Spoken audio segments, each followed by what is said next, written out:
That is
I'm heading out, man. You want to ride? No, I got my car, but I actually really need to go to the bathroom.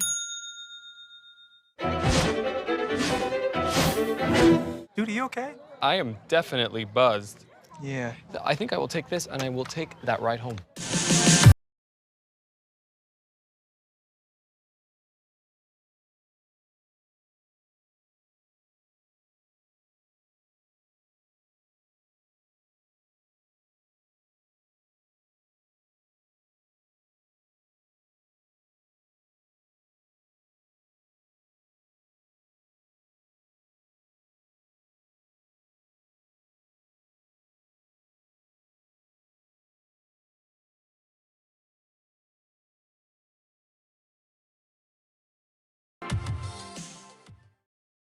If there's one thing every car guy hates, it's cleaning the garage. Do you want to take most of the time and hassle out of that job? Then call Zone Garage of Eastern Pennsylvania and New Jersey. Agnes and her crew will have your garage, shop, basement, or even your porch looking great all the time.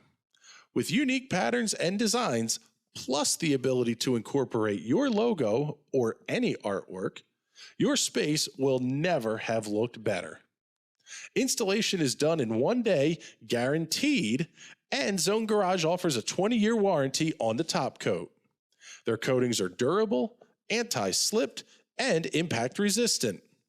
Give them a call at 570-856-6067. That's 570-856-6067 for Zone Garage of Eastern Pennsylvania and New Jersey. I'm Ryan Newman, and since I started with Indiana Donor Network and Driven to Save Lives, I found out that some people think that they can't be an organ donor. The truth is, anyone can sign up to be an organ donor. Anyone? Anyone? Are you sure? Yeah, I'm sure. Anyone can sign up to be an organ donor. So don't count yourself out because somebody's counting on you. Go to driventosavelives.org and sign up today. But my heart's going to you, Ryan. Love that shirt.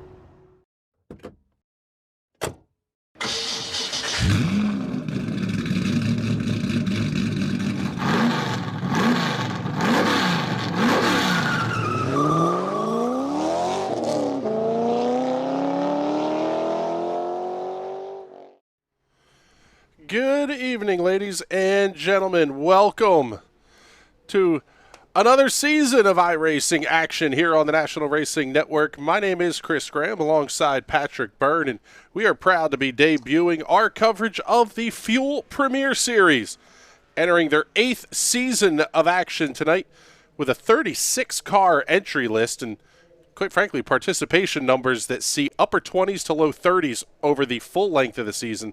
This is going to be a pretty darn spectacular league for us here. And I'll tell you what, Patrick, kind of fun here. We're going to kick things off down at the World Center of Racing, 2.5 miles. Daytona is, well, special. Yeah, there's a reason just about every NASCAR league starts here. It is the Super Bowl of stock car racing. And this track, if you've ever been to it in person, it's magical as soon as you walk through those gates. And sure, these drivers feel the same way when they step on the track. Yeah, this one has the potential to be a lot of fun here. Series champ last season, Alan Elwood, has stepped away.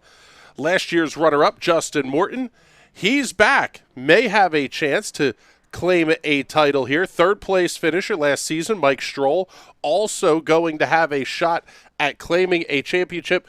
Tyler Hensley, Thomas Bressie, the third. Basically, 4 of the top 5 are returning here. This one's going to be a lot of fun to see as we get ready to roll on. About 2 minutes left in practice, and kind of as expected, there is absolutely nobody on the racetrack.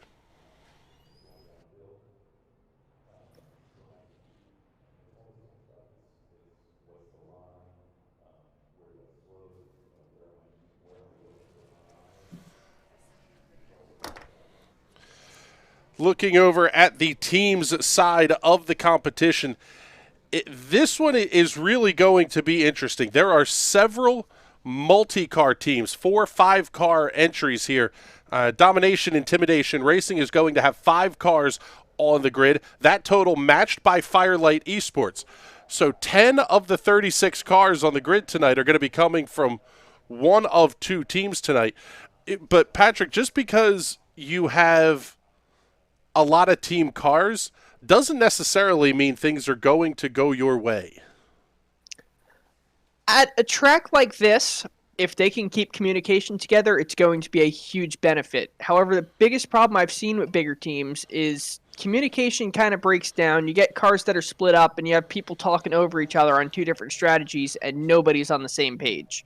That's where you see the 2-car teams really shine. It's just one guy talking to another. They're able to coordinate their strategy, get back together, and work together to the end. So communication is key and of utmost importance if you're going to run a big team like that. And one of the things to keep in mind tonight is that this is the series' 8th visit to Daytona. In 7 prior races, there have been 7 different winners, and not one of those 7 drivers is entered tonight. So we're going to make it 8 for 8. Teams are great playing nice with each other until it's time to make that run for the checkered flag, and you can add your name to the list of drivers that have won at the Daytona International Speedway, and all that buddy-buddy stuff goes right out the window. Yeah, we've seen that the past 2 years with the Penske team at Daytona 500. Just one teammate wrecking the other. 2 years ago, we had Micah McDowell win the race, and this year a team car did win it, but of course Blaney wasn't too happy. Yeah, that's hurt feelings abound a lot of the time when you're talking about finishing these races up at Daytona, and man, this is going to be fun. Single car qualifying is coming up now. At that point, we are going to head into the duels, a pair of 20-lap qualifying races leading into tonight's 60-lap main event for the Fuel Premier Series. Man, I'll tell you what here, Patrick. We're going to see some cars head out onto the racetrack here pretty quickly. Let's pick up the number 13 of Blake Gordon. One of the 7 drivers entered tonight that have a pole over the history of the series. Thomas Bressie III has 95 starts. He's tops among active drivers with 6 poles. There's only 7 in the race that have won a pole position. Only 9 entering tonight's race even have a win. This is when you're getting a lot of rookies and a very wide open field.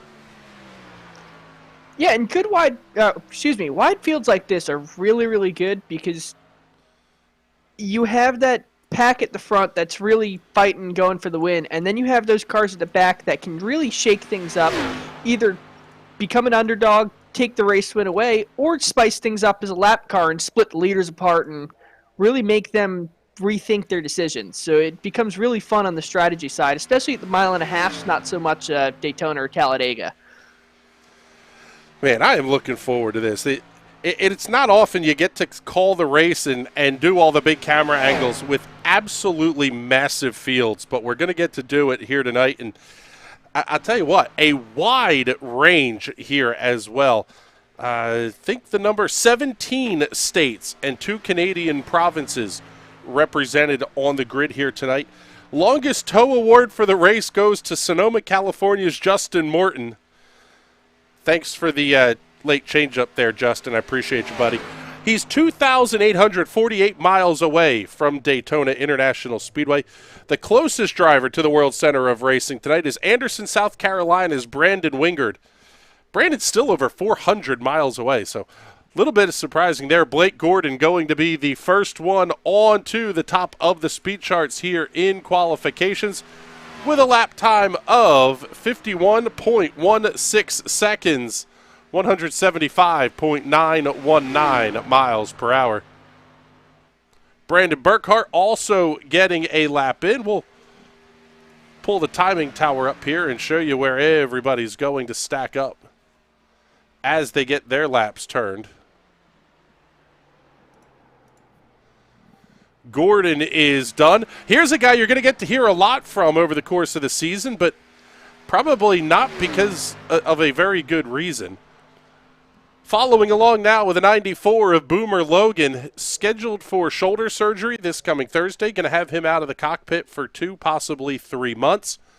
So Boomer going to be making one of very few starts he will get a chance to make this season.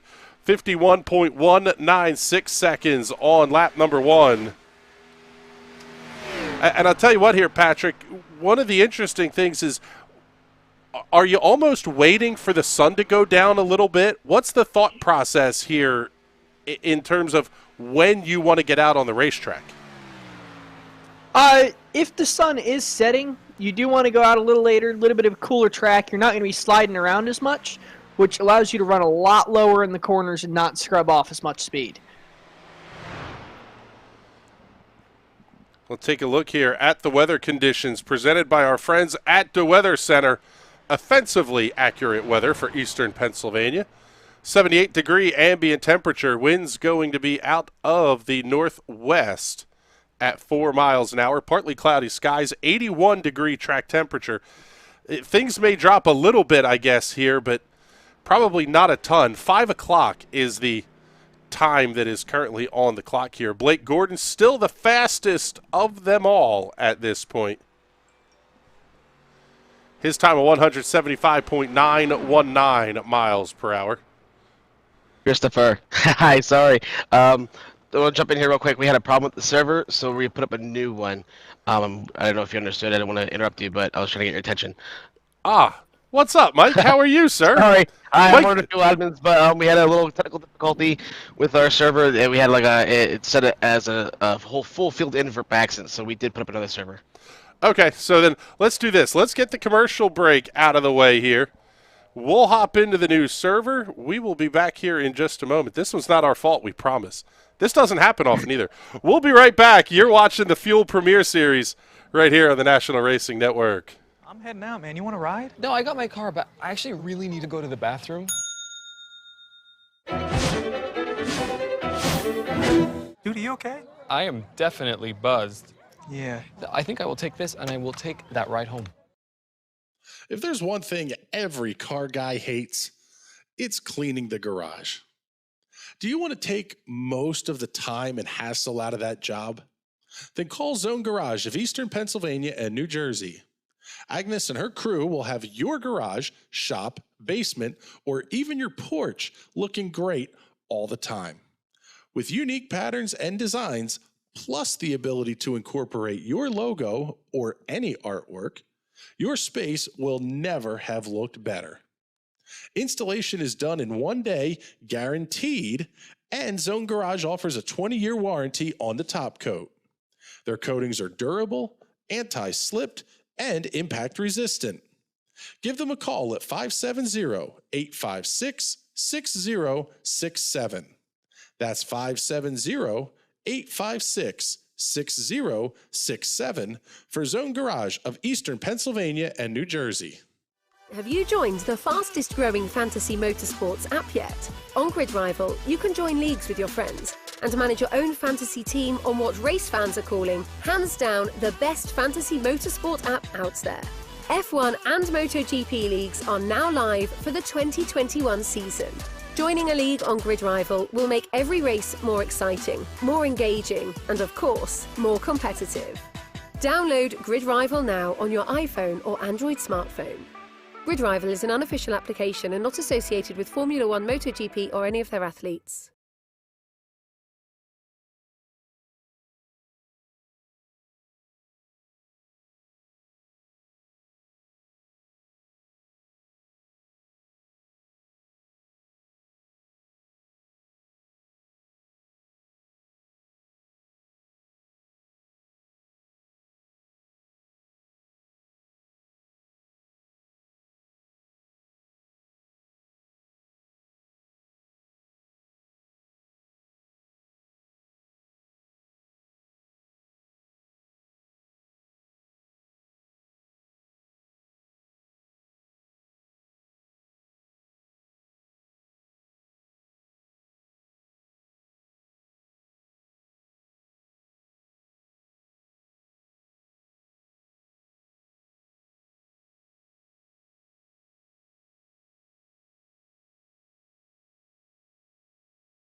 Welcome to the 34 Motorsports Product Showcase. We're proud to offer the full line of Simpson Racing safety products.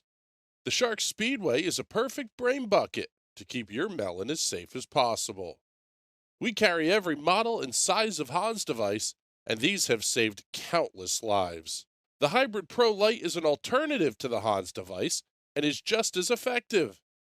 The DNA 3-layer suit offers maximum protection when things get hot. And hey, dude, those comfy shoes won't help one bit when things go south. Keep those hands ready to work with a pair of Vortex Fia Gloves meeting every current standard. From 5 to 7 points, we carry every one of the Simpson harnesses, keeping your rear end right where it should be. Keep all your gear clean and together with the helmet and FHR bag, and always be ready to hop in a race car. Visit 34motorsports.com and order today. All right, everybody, welcome back here to the National Racing Network's live coverage of the Fuel Premier Series from Daytona International Speedway. Looks like the server issues are corrected here. We are back in the right one, and they're down inside of 90 seconds remaining in practice. Once again, my name is Chris Graham. Alongside me in the booth tonight is Patrick Byrne, and we are looking forward to this one in a very, very big way. Opened in 1959, the Daytona International Speedway is a place of legends. 31-degree banking at each end of the racetrack, 18 degrees of banking through the tri-oval. It is a corner. Well, we won't get into the road course discussion of if a kink is a corner, but it drives like a corner. That is definitely something that these drivers are going to have to keep an eye on here over the course of the race. I'm okay with getting into that discussion. It's turn 5. Is it turn 5 or is it turn 1, depending on where you count the start-finish line? It's turn half and turn 4.5. How about that? Yes, that is exactly right. Track record in these cars here for the league, 50.426 seconds set by Justin Brophy, a speed of 178.479 miles per hour. That is the qualifying track record. And seeing a check-in here from Thomas Bressi saying, I don't have to call him the third. Thank you. I appreciate that, because that gets lost on me sometimes here. So practice just about finishing up here. We are going to do the qualifying again. And just like the real world here, Patrick, we are going to lock in the front row. You won't have to run the duels. That's really important, because if you qualify third, one bad shove in duel number 1 could send you, ass over teacups, and all of a sudden you're having a very, very bad night starting this race from the back of the field. Yes, however, I believe you still keep your pit spot. So on this pit stop, we're going to have it about halfway. Should have a pretty good advantage if you qualify third. I want to thank everybody who's tuned in here on YouTube and on Twitch. If you are watching on YouTube, you'd rather watch us on Twitch, twitch.tv/National Racing Network. Feel free to leave us a comment. We will try to get as many of those on the air as possible. And quite frankly, we try to be as interactive with the fans as much as we can anyway here. Let's bring up, we'll take a look at another name that Patrick's going to screw up a ton this season, Guile Brooks, making his way off of turn number 2 and down the back straightaway on the outlap. So still a lot of time for these cars to get up to speed. An absolutely spectacular Matt Kenseth-esque DeWalt Tools throwback on the side of that number 71 machine. Guile hailing out of Tucson, Arizona, one of the Pelletier-McQuiston simulations cars. And again, that's another of the multi-car teams. He is getting himself tuned up to speed here. Blake Gordon will be among the first to set a lap time, as will Rob Ackley. We will start to see these come in, quite frankly, pretty darn quickly here. Drivers want to get these things going. That almost feels like a rain delay, I think. When you have the server issue that you got to create a new one, it's like a rain delay. Like, man, I'm ready to go. Let's go. Get me in the race car. Feels like it's go time.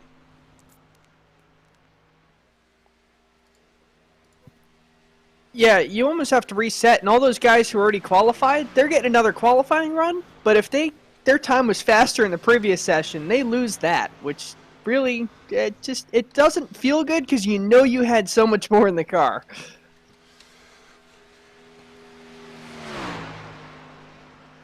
Finney and DeCuna setting quick lap time here, 50.771 seconds, 177.267 miles per hour.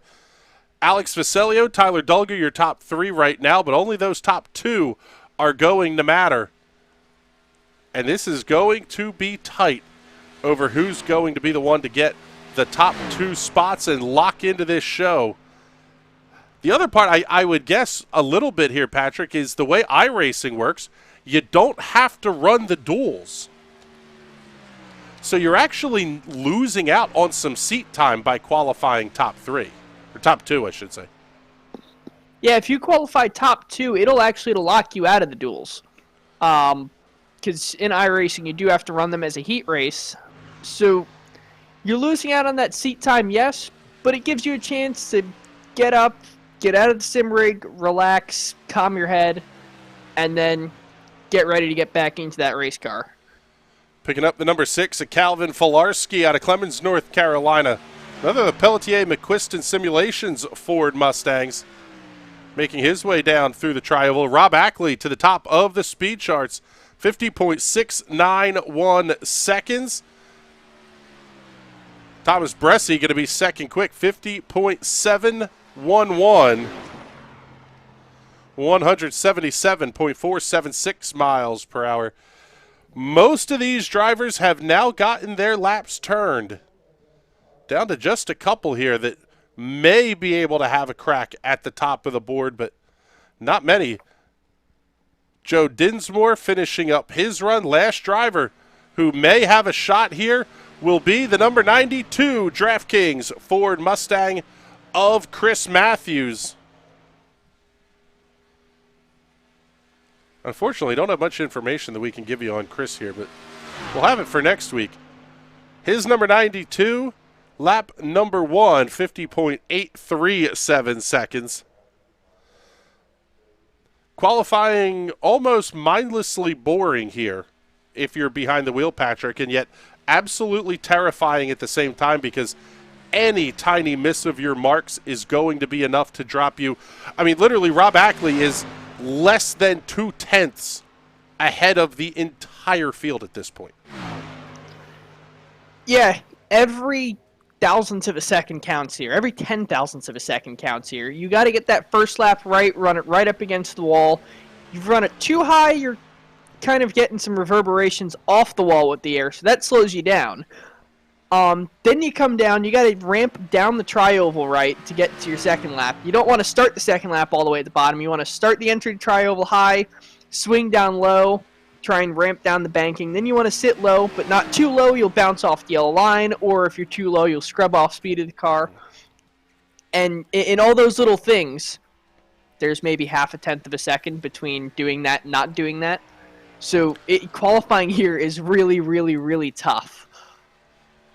Yeah, I complain all the time when I am doing iRacing events about the fact that I'm just slow. And where do I find a second and a half, 2 seconds? We're talking about less than a quarter of a second separating first from 33rd as John Schwartz is going to come across the start-finish line to start his qualifying run, and he will be the last driver to get a lap in. And it will be 35 cars on the entry list here this evening. Nobody else but Schwartz is going to have a shot at Rob Ackley and Thomas Bressie. And we're going to know, you won't necessarily know after lap number 1, but you can probably get a pretty good idea of where somebody is in terms of setup, if they just have the raw pace in the car. Yeah, you can kind of gauge it if you compare it to other people's laps 1 speed, but these cars take so long to build up speed at these plate tracks, or what do they call them now? Velocity? Tapered spacers? Tapered spacer tracks, yeah. That you really can't judge the first lap on how the second lap's going to do, because the only thing that matters is that speed that you cross the start-finish line when you're ramping down that tri-oval. Schwartz doing a nice job of holding that car down on the double yellow line down to the inside of the racetrack through turns 1 and 2. And he exited perfectly there. He didn't exit all the way down by the yellow line. You want to let the car drift up about a quarter of a lane off there. If you try to exit and hold that yellow line the whole way around, you're going to scrub off about half a mile an hour doing that, which doesn't sound like a lot at all, but again, that's 0.05 of a second, and that's the difference between qualifying on the pole and qualifying looks like 10th place. So it's really, really tough. Oh, he's going to be 5th quick, 50.720 seconds. 50.702. The lap time of record for Jonathan Schwartz. Now, he's in at a, where did I say again? 50.720. Putting him at 177.445 miles per hour. Schwartz is 3/100ths of a second behind pole sitter Rob Ackley. My goodness, that is absolutely ridiculous. Qualifying has been fun, but now it's time for us to get ready to go racing here. We've only got about 60 seconds left until it's time to go racing here in duel number 1.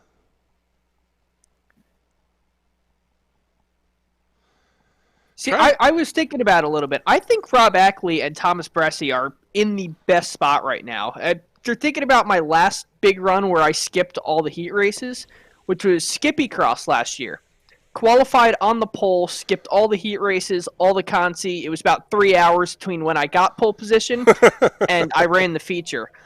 During that time, I was able to sit there, watch what everyone was doing, watch how the cars are racing. iRacing just got a pretty big update, so these cars are not going to drive like they did 2 weeks ago. So you get to watch and see exactly what's going to happen, and when it's time for you to go racing, you have a much better idea than everyone else. Well, let's see here. I don't see Rob Ackley for us to talk to, but let's bring in our outside pole sitter for tonight's Fuel Premier Series opener here at Daytona. Pilot of the number 24 Chevrolet Camaro for JT Motorsports. Exalta, the William Byron, Jeff Gordon-esque colors on the hood of that machine from Malvern, Pennsylvania is Thomas Bresci. Congratulations on putting that car on the outside of row number 1. Oh, and it looks like, how about this? Patrick, we're going to see Rob Ackley here start on the pole of this heat race too, so that's pretty cool. What are you thinking here, though, Thomas? A lot of, well, we'll say interestingness to come here. Yeah, for sure. I normally don't qualify too well at these plate races, so I'm kind of surprised that I'm starting as far forward as I am. I'm not sure if that's going to be the right call or not. We're going to find out in the duels, but just kind of deliberation, I guess, with the teammates, trying to figure out if we're going to try and stay up front, if we're going to try and hang out, or what the plan is. But I guess now I got nothing to lose in terms of starting spot, so I can kind of just go for broke and see what happens. And, if we wreck, I don't have to worry about starting spot. But we'll figure it out. Excited to get the season going again. I enjoyed the long off season, but at the same time, I definitely missed the league racing stuff here in Fuel. So excited to get back going again and hopefully kicking the season off on the right foot. You think there's any sort of an advantage to starting in dual race number 2 here? Just being able to see what these guys do. I mean, obviously, traditionally, one race is really crazy. The other one is usually pretty tame. Does it make you nervous if you see this race be nice, calm, cool, and collected? I wasn't thinking about that until you said anything, so appreciate it. Thanks for, racking the nerves. That's great. No, I mean, that's a good point, though. I mean, and that's kind of why we were trying to figure out what we were going to do. I mean, we kind of had on media day last week. I know that didn't count for anything, but it was kind of crazy. So, and there's over a dozen rookies or whatever that we have this year, which is a huge chunk of cars. So it's going to be interesting to see kind of, what the dynamics like. I know a couple guys what their game plan is in terms of, hanging out or going forward, not on our team, but we'll just kind of have to wait and see what ends up happening. But yeah, it's a good reference point, gives us an idea of kind of what to look for, things like that. And, our team we're working with the TDR guys tonight, so we're kind of split 3 and 3 between the duels, so we can kind of maybe help each other out a little bit. All right, buddy. Well, thank you very much for checking in with us here. And, man, I'll tell you what, Patrick, this one's going to be fun. Looks like we have Mike Stroll, Cal Filarski joining us in the booth here. I cannot wait here, gentlemen. This one's going to be fun. Let's get you the starting grid for dual race number 1. Rob Ackley, Dak Oparka on row number 1. John Schwartz, Blake Gordon on row 2. Row 3, we'll have Alex Ficelio and Casey Shue. Tyler Hensley, Finian DeCuna on row 4. Brad Servers and Brandon Wengard on row number 5. Justin Morton and Will Roberts on row 6. Tyler Dulger and Brian Keita on row number 7. Row 8 will have John Gervin and Andrew Schaub. And in the final row, Boomer Logan and Josh Stiles. I'll tell you what here, gentlemen, thank you for joining us here in the booth. Patrick, as we get ready to let these guys roll here, though, 3/10 separating first to last here. Let's get after it. Yeah, this should be a really, really close, tight race, and hopefully it being the duels, these guys have nothing to lose, just full send the entire way through. Hopefully we see some action. This one's going to be fun. Fields making their way through the tri-oval, and as always, race fans, the start of this one, going to be all yours.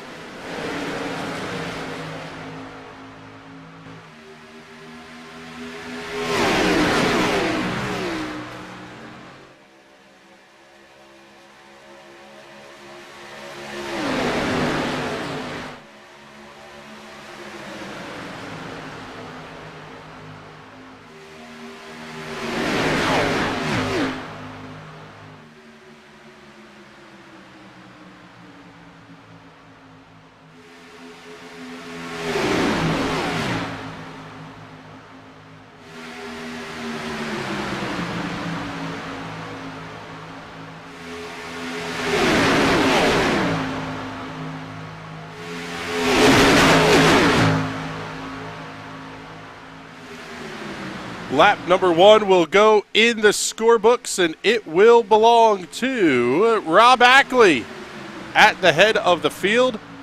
Now they're going to stay doubled up side by side all the way through turn number 1. Mike, let's bring you in here. What are you thinking here? Obviously, you're going to get to run dual race number 2. These guys are starting well behaved.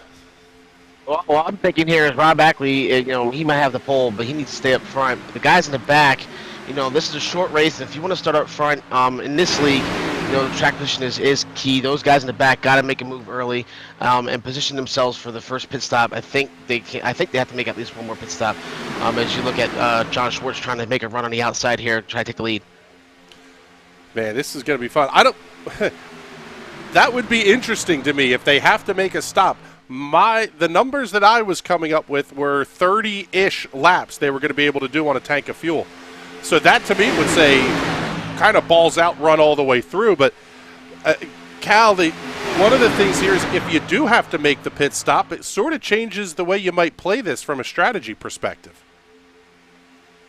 Yeah, absolutely. The best part about this series, especially at the plate tracks, a lot of people say they don't take any skill, but in all reality, this is where the parity of the league completely goes out the window, and everyone from front to back has a chance to win, even down to the last 5 to 10 laps, whether that's a sprint race or the full-length one we're going to see later tonight. So, you really can't count anyone out at this point. You can look all the way down the grid and be sure that any of these guys have a chance where they catch the right run, get the right dancing partner, they can be up at the front by the end of this. Oh, man, I think we got one up into the outside safer barrier, exiting the tri-oval.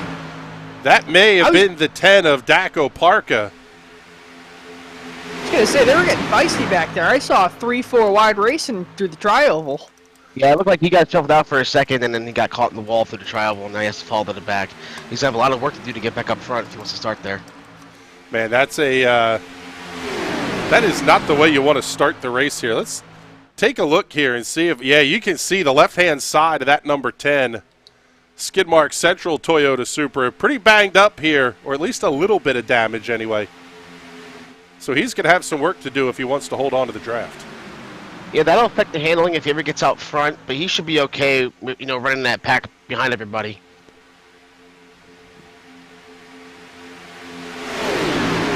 Now, the good news for these guys is you get 2 cars. You get 1 car to absolutely destroy here in this duel. And then you get a brand new one for the big race. So, really, there's no incentive not to get a little bit of damage on the car and really try and barge your way up to the front. That was something I heard some of these guys talking about during the Media Day show that we ran a week ago. You're not trying to test the car with a little bit of damage, but you want to know what the car is going to feel like if you bump draft someone too hard and you kind of cave your front end in a little bit. Oh, big contact! The wreck here. 1 car around. Oh, buddy. How? They didn't finish it. What a save. We just had the big one, and they didn't finish it. We just had the big one, and only 1 car actually crashed. I don't think any of them hit anything. They all got kind of bottled up in the trial. One got on the apron, and they all just kind of ping-ponged off each other there. Holy here's Brian cow. Keita getting the 99 a little bit sideways. Finny Nakuna gets T-boned right there. Somehow hangs on to it. I think the 6.6 kind of kept him straight a little bit. The 89 of, I believe that's Josh Stiles avoiding it, and Wingard going through the grass there. Good Lord. Back, though. That was insane. But that means now, with any other fireworks, the front pack here are almost all but locked into the top 10, provided there's no other yellows coming up. Yeah, unless they really start getting crazy and running 2 and 3 wide, it's going to take a lot for these cars that are in that, I'll say, second pack of 3. That's going to be Will Roberts, Josh Gervin, and Josh Stiles. They're going to have a hard time catching up to this pack without a little bit of help. In this duel, at least, especially now that the pack's kind of broken up here a little bit, is teammates. There are almost none in this duel. I think almost all the teammates are paired up in duel 2. So your friends are where you find them, and this is a good time to find some friends if you don't have a teammate in the big race. Absolutely, some of the best bonds I've made at plate tracks were early on, and then you end up finding them later on. They just kind of like an unspoken, you're on the same frequency, and before you know it, you're pushing each other all the way to the front at the end. That top side's trying to form something up there, but they only got 3 cars compared to about 6 or 7 on the bottom. They're not going to really get much head of steam here. Though Blake Gordon's really giving John Schwartz a shove down into turn 3. The running joke throughout the day was don't be the 3rd car pushing in line. 2 could get away with it. 3 was not any fun. It really kind of puts you in a tough spot there if you're the 88 of Tyler Dulger up on the outside of the racetrack. That's the 94 of Boomer Logan on the outside. Sorry, Boomer. I'm used to seeing the National Guard colors and an 88 on the side of it. If you're that 3rd car in line, it has to be kind of frustrating because you're getting the run. You know you can go, and Patrick, it's almost like you want to get hooked up to him, and you just have to tell yourself no. 3 wide for the lead here. These guys are getting really aggressive. I was really shocked how the 52 and the 13 made headway down the backstretch, and briefly the 52, John Schwartz, was able to take the lead, but they kind of split him here down the backstretch, and then they're getting kind of ununiformed here, and it's going to cost them some momentum. And Rob Ackley, who's been on the bottom the whole time, just kind of sticking his nose out in the wind, keeping it hugged on the yellow line, looking to win this duel. We're halfway right now. Tell you what, that 13 of Blake Gordon really got a big-time shove up the racetrack there in turns 3 and 4. And Patrick, to bring you in on this here, I know that theoretically, hypothetically in iRacing, the cars are all identical. Doesn't matter if you're in a Toyota, Ford, or a Chevy. These cars don't necessarily hook up and push identically. There are little differences to them in how they might bump draft together. Yes, however, the bodies are still kind of similar to the old car tomorrow. I don't have a lot of experience driving these things on the plate tracks with the tiny wing, but I remember with the big wings on them, they would really draft just like the old car tomorrow's used to. You could lock bumpers the entire way around the track and really build up into a 2 or 3 car to end them, and they were a ton of fun then. Now it looks more like the Gen 6 kind of plate racing we had a couple years ago. Not that everybody's single file. I think, trying to get a run is going to be more difficult. There's not a lot of energy behind these guys right now. I think there's only about, 8 guys in this pack. What, for instance, Alex in the double zero is going to have to do to get a run on Ackley is kind of back up to Brad and to make the move either going into the turn or coming off the turn and get that push down the super stretch and then get clear. That has to be the move. You see Boomer trying to make a move now but getting shuffled out. Yeah, the only other alternative is if the guy who's 3rd, 4th, 5th in line decides he's going outside and everybody goes with him and just the whole lane moves. It still relies on, in this case, that would be Brad Severs in the 83. He still has to be able to side draft Alex Viccellio's car ahead of him. There's still a lot that goes into trying to get that pass made.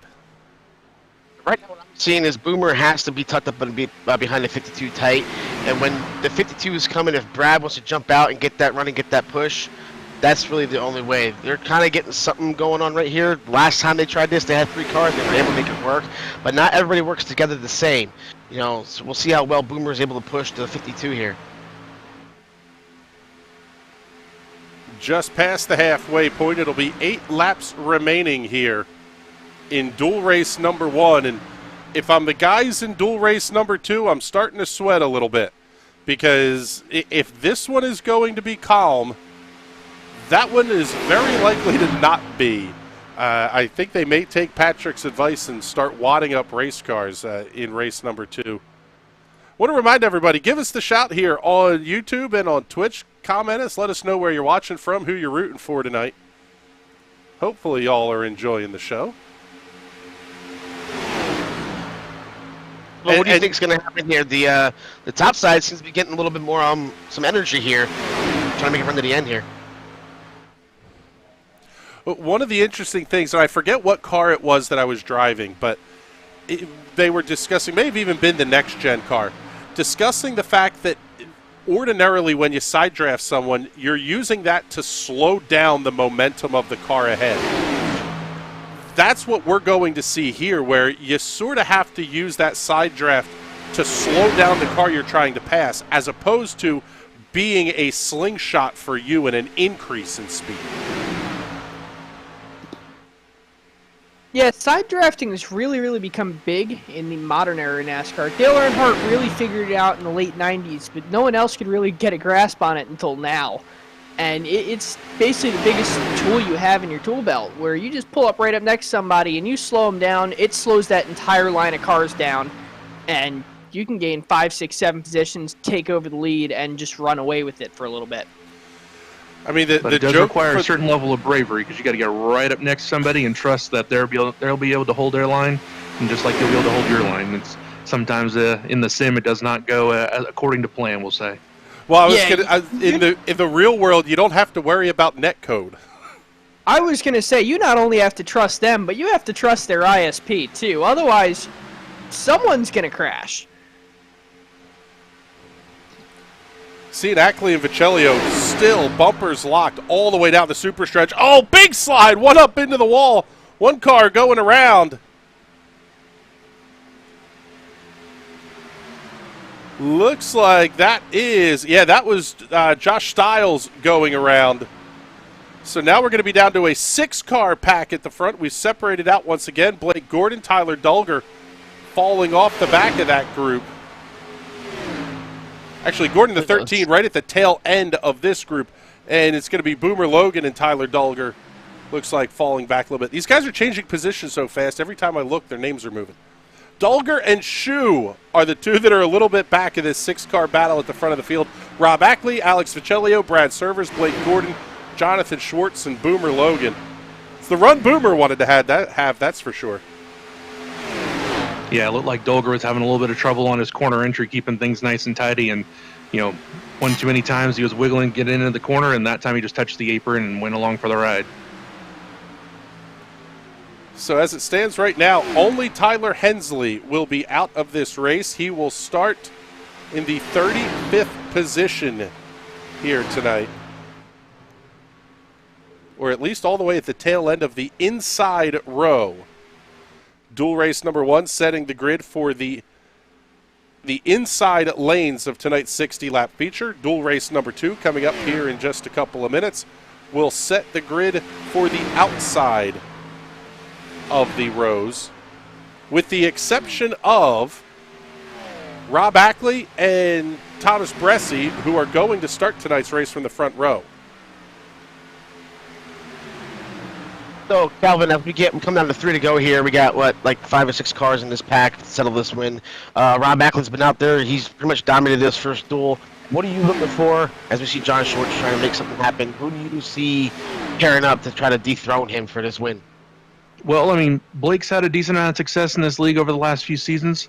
I'm looking for him to try and lead the charge and basically step out to the high side and tell everyone else, come with me if you want to live, essentially, or want to win is probably a better way to put that. But that's going to be the only way we're going to get this figured out. There's going to be someone behind the top 2 that's got to pull out and be brave and hope everyone else comes with. And, you know, everyone else from third on back after that first car jump to the high side like Blake's doing right now, you just got to trust that they're going to stick with you and stay up there all the way to the end. Yeah, Alex and Brad, I believe they are teammates at Firelight Esports. So I'm looking for them to kind of work something out and make a move off the corner coming to the checker flag here. Well, and you and I both know it may look they have 2 laps to go, but they got to get it started now if they want any chance of wrapping around the outside. We're coming to the white flag, halfway down the backstretch. Yep. Here comes Blake Gordon making his move right now. He's got Boomer Logan tucked in right behind him. They're making their move. Seems like this is when the move's going to have to get made. It does not happen instantaneously with these cars. It feels like they have to get them wound up a little bit. Still Ackley and Vicellio leading this race off of turn number 4. White flag will go in the air this time by on dual race number 1. And do you maybe want to be, we'll say, John Gervin back there in 9th? As the field really starting to get a little bit wild now. Tyler Dulger, Casey Shue, they're getting caught up. This one could be fun. Ackley holding on down to the inside of the racetrack. Vicellio able to push them through on the inside. He gets both of those 2 out to the front of the field. Blake Gordon now side by side for the race lead down the back straightaway. Half a lap to go. Pushes him right here. He's got the edge in the 3. Half a lap to go in duel number 1, getting a little bit squirrely up on the outside of the racetrack. Things are going to be tight as they drag race down to the line. Big move by Boomer Logan up to the outside of the racetrack. He gives a shove to Gordon. Drag race to the line. It's going to be Rob Ackley. What a finish. That's how you get it done. 8 cars finishing within 0.2 of a second. Here to conclude race number 1 for the Fuel Premier Series duels at Daytona. They'll all get pulled off down to the inside of the racetrack, clear themselves out of the way, and we'll be able to show you results here from heat race number 1. Fun guys doing that. I have to go get my helmet on and run this duel race number 2. All right, Mike, thank you very much. And I guess Cal's doing the same, but thanks for the broadcast, guys, and we'll hopefully get to talk to you later tonight. All right, buddy. Thank you very much. Rob Ackley getting the win by 17 thousandths of a second over Blake Gordon. Alex Vicellio, Boomer Logan, Brad Severs, your top 5. Jonathan Schwartz, Tyler Dulger, Casey Shue, John Gervin, Josh Stiles completing the top 10. Will Roberts, Finian DeCuna, Brian Keita, Daka Parka, and Andrew Shaw back through the 15th position. 16th, the Brandon Wengert. 17th, Justin Morton. And 18th position is Tyler Hensley. Field getting ready to grid up here for race number 2.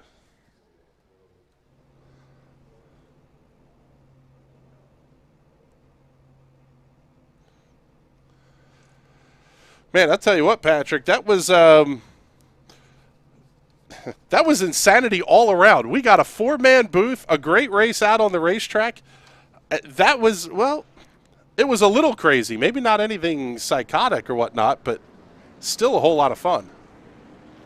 No, and we avoided a big one in that one, which I would call that a relatively calm race when it comes to duels on iRacing, which means this one is going to be even more exciting. Yeah, it was going to be fun, that's for sure. Starting on the front row for this one will be the outside pole sitter for tonight's 60-lap feature event, Thomas Bressi. Lining up along To his outside will be the number 50 of Casey Lacados. Chad Mikas and Calvin Filarski on row number 2. Guile Brooks and Travis McQuiston on row number 3. Joe Dinsmore and Brent Kook on row 4. Hayden Pistorius, Kyle Cooper on row number 5. Brandon Bernhardt and Mike Stroll on row number 6. Row 7 will have Chris Matthews and Zach Edwards. Justin Munsell and Rich Engel on row number 8. All alone on row number 9 will be the number 86 of Brian Young. 17 cars, 20 laps will be the distance here tonight. Dual race number 2, no pit stops required. And I tell you what, Patrick, that also tells me we're probably pretty likely to see that 30 to 33 lap number be pretty spot on accurate in terms of race strategy here for the feature. Yeah, it didn't seem like anyone had issues with fuel, so 30 to 33 laps does sound about right anyway.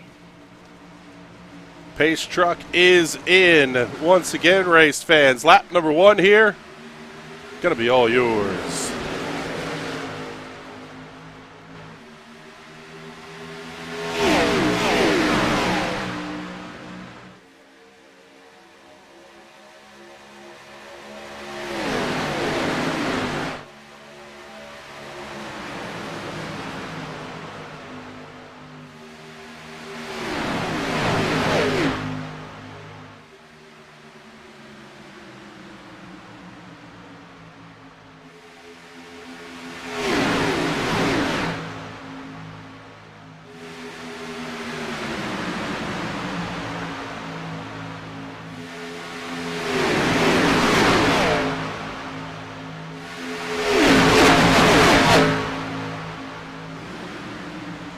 Lap number 1 going in the books here, and tell you what, we've got another driver we're going to bring into the booth with us here. Boomer Logan, he'll be our pit reporter for most of the season. Hope you're feeling well leading up to a little bit of a surgical procedure coming up this week. First, how you feeling, and welcome to the NRN booth here, bud. Yeah, I feel good. For that dual race, it's good to get the first race out of the way. You know, duels are always fun. A little bit of a preview of what the Daytona race will be, and yeah, I appreciate it. I'll be sidelined for most of the season as far as driving goes, but that doesn't mean I can't use my voice to hopefully add some commentary to the stream or your broadcast here, and look forward to being a part of it. That's for sure. Yeah, we're going to have some fun here. You're going to be on pit road listening to everybody F-bombing each other and then trying to get them calmed down before they come talk to us. By the way, Hayden Pistorius up 8 spots on lap number 1. He will be your race leader into turn number 1 this time by. And already starting to see some of the insanity here, Patrick. Pistorius up 8, Bernhardt up 6, Brian Young up 5. Some of these boys saying it's go time. Yeah, they're taking my advice. They're probably listening in and said, oh, we have an extra car for the race, so smash them up now. And they are really racing them hard tonight. There is something to be said for get it out of your system early. If you're going to have an issue, have it now in the dual race and put yourself mentally in a spot to be ready to go for the big 60-lapper. Yeah, for sure. When you have that one freebie, it's nice to try and use it, and maybe try and even pull a few aggressive moves that you might save for late in the race, and see how it works out. Chad Mikas looking up to the outside of Hayden Pistorius off of turn number 2, and it will be Mikas getting to the race lead. Tucks down really late on the 9. That's going to give the 81 of Brandon Barnhart a shot to come by on the outside. Still 2 lanes basically doubled up here front to back in this one.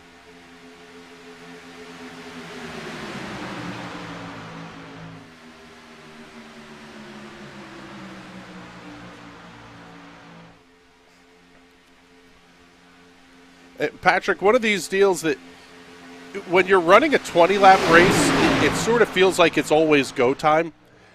How do you have to change your thought process as a driver from this is a heat race. I can get away with some stuff here to now you're going, okay, it's only lap 5 of 60 when you're in the feature, and knowing that it's time to back off a little bit, but you have to do it without getting run over.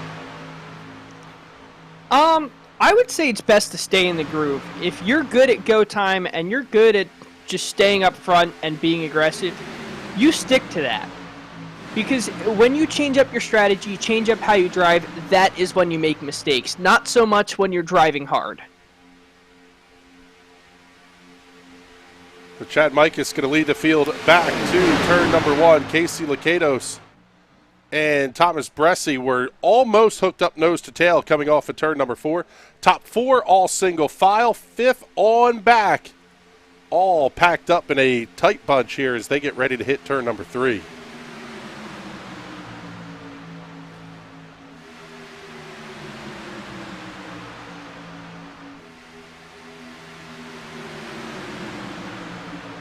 Not overly surprising to see that outside lane lose a little bit of momentum, but as we say that, Hayden Pistorius, big shove from Thomas Bresci. He's going to be back to the point. Bresci's going to come with him. Oh, man, this is going to be a huge run for Casey Lakatos. He has to tuck back in line. Absolutely abandons the 81 to Brandon Bernhardt up on the outside of the racetrack. That's sort of the strategy for the pass, I would guess, here is use the guy that's pushing you and then leave him as soon as humanly possible to get back to the inside. Yeah, you just want to hang everyone out to dry. Although, with the duels being this close to the feature, I don't know if you want to make any enemies just yet. I would save that to maybe the last 20 laps of the race or so. This race has been packed up pace laps at 180 miles an hour. Basically, since the drop of the green flag. Let's take a look here. Let's go on board with Thomas Bresci.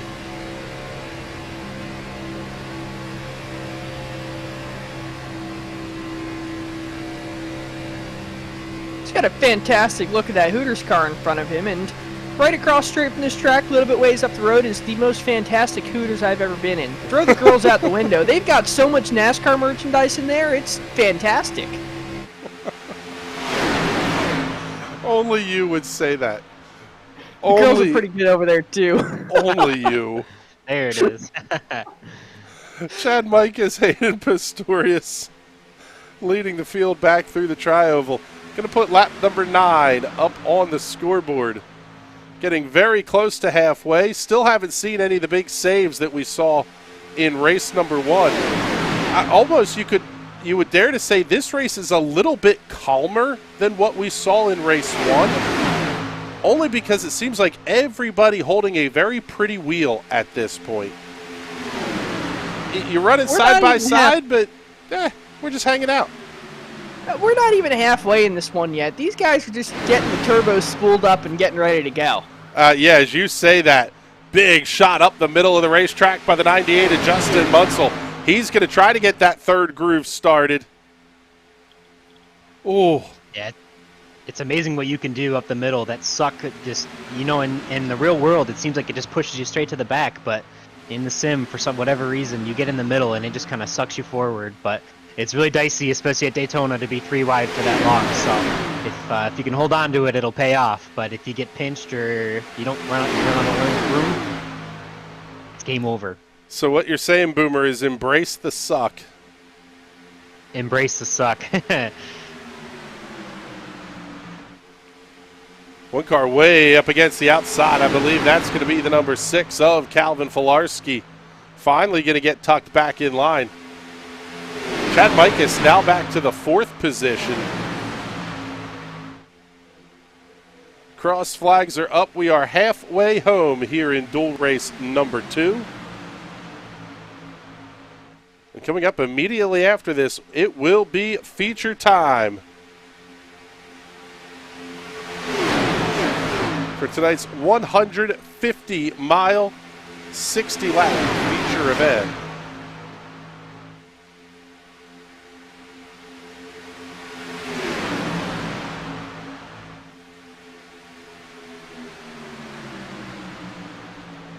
We will do our best to keep an eye on the Nerdy as Hell podcast rookie contenders throughout the course of the race tonight. There are a few points on order here for the drivers in the duels, but nothing really of note to talk about on that one.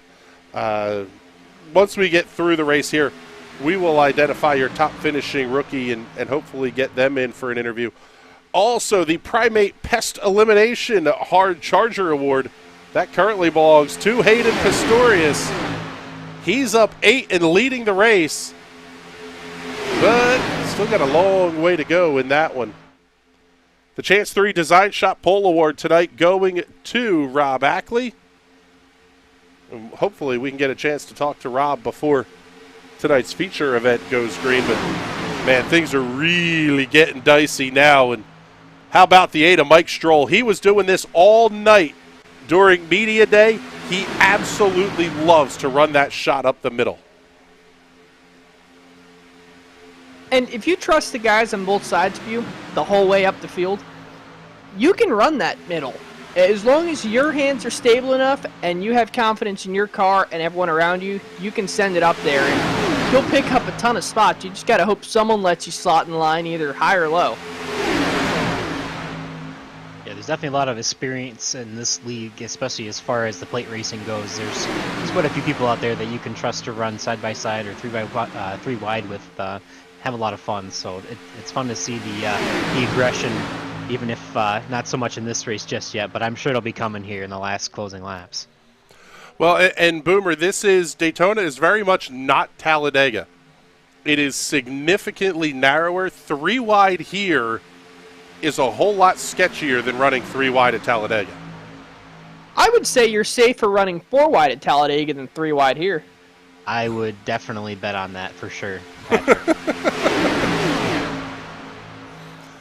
Yeah, this place is, I mean, you can get them 3 wide, don't get me wrong. You can consistently run 3 wide. The problem is you have, like you said, you have to trust the other guy's internet service provider as much as you have to trust his driving ability. Supposedly they did just update the netcode in iRacing to make it a little bit better, so we'll see if that comes into a factor tonight. We'll see how much better they did it. I almost think that everyone in iRacing that has Comcast should be required to run a Comcast stripe on the back of the car just to warn everyone else. Oh, that would be awesome. Every car just has this little red spec map that they put over top of it. You show up just a little slightest shade of pink. Just says your ISP on it. Yeah, you'd think the sponsor of the Xfinity series would have a better better rapport with the iRacers around the world, but yeah, for sure. This is going to be a fun season. Field still running side by side. Pistorius and Mikus on the front row. Bresci and Bernhard on row 2. Young and Stroll row 3. McQuist and Cooper row 4. Lakatos Engel row 5. We are down to 5 laps to go here in dual race number 2. This almost is starting to feel like, is there anywhere for you to go? Oh, we've got big trouble at the back of the pack. Huge wreck caution is out. Yeah, you can go to the catch fence if you want. Oh, my goodness. That was huge.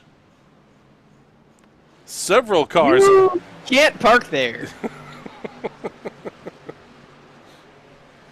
Oh, let's take a look here at the number 6, Calvin Filarski.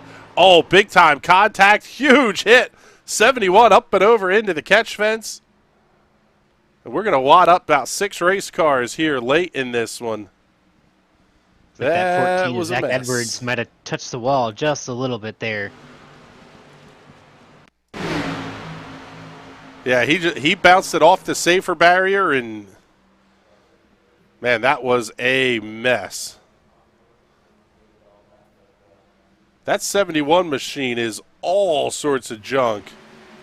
Guile Brooks slowly making his way down off the banking.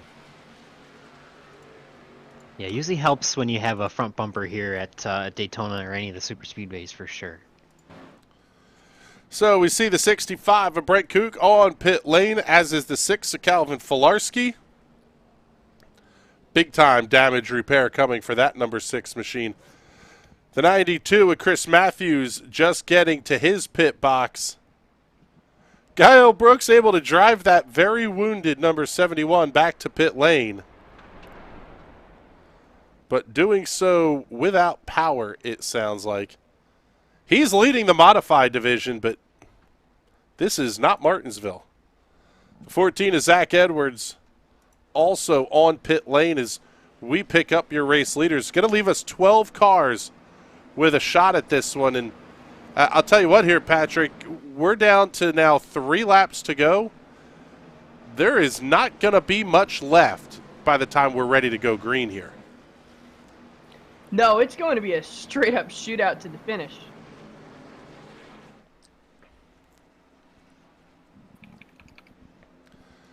Looks like very, very long pit stops coming for all these cars that were involved. Also seeing Joe Dinsmore on pit lane in the number 95. It looks like he may be getting some damage repair done as well.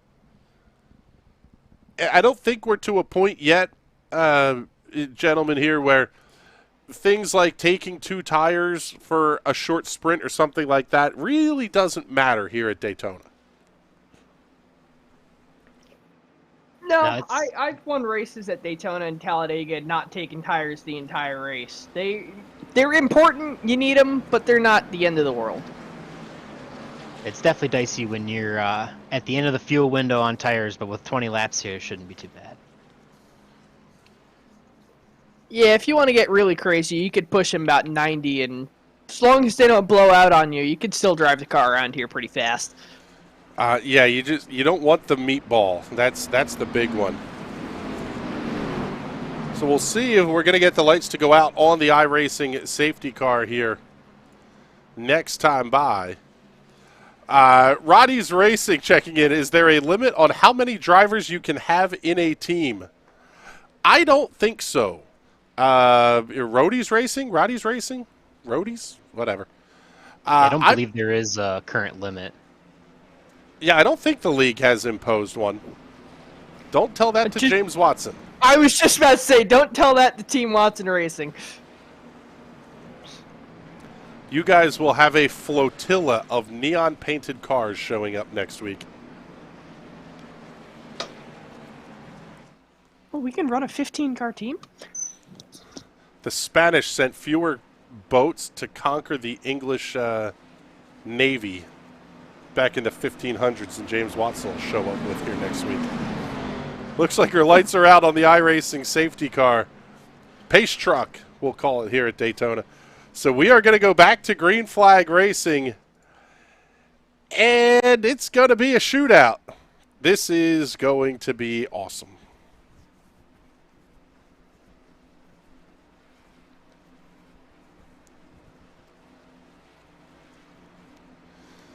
Joe Dinsmore back on the racetrack here at the tail end of the field. 26.97 seconds on pit lane.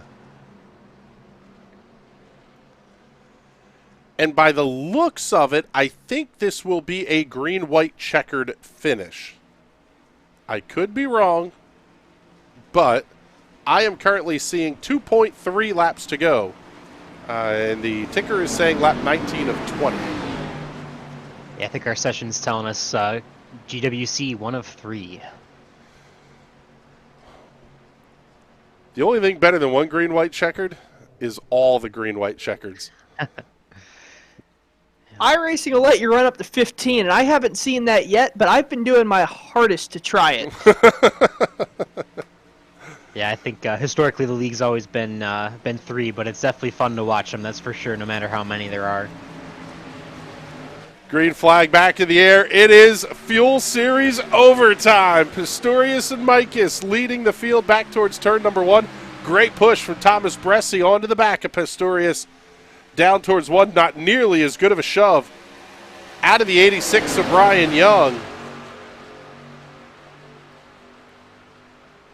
Now the 25 of Chad Mikus, the 81 of Brandon Bernhardt up on the outside of the racetrack. they're losing ground in a hurry here. They're going to have to make something happen in a big way if they want to crack at this one. But the way he's pushing off to the side there, I wouldn't be surprised if we get another green-white checker, as they are scrambling all over the track. You got a pack of squirrels here. It's Someone go call time. animal Everyone's control. getting exciting.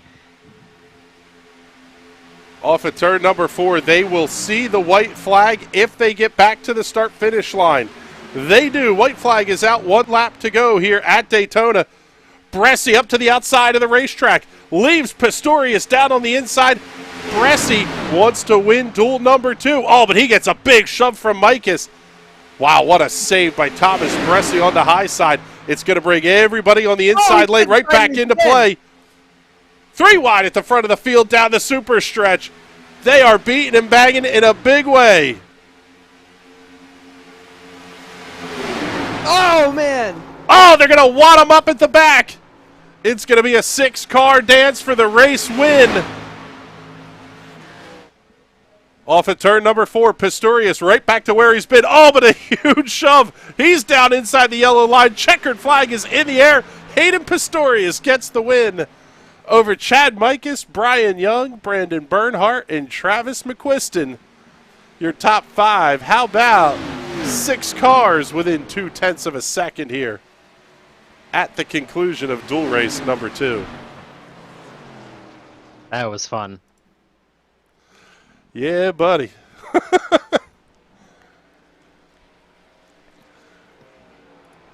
Race results are available for duel race number 2.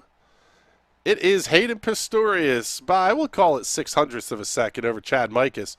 Brian Young, Brandon Bernhardt, Travis McQuiston rounding out your top 5.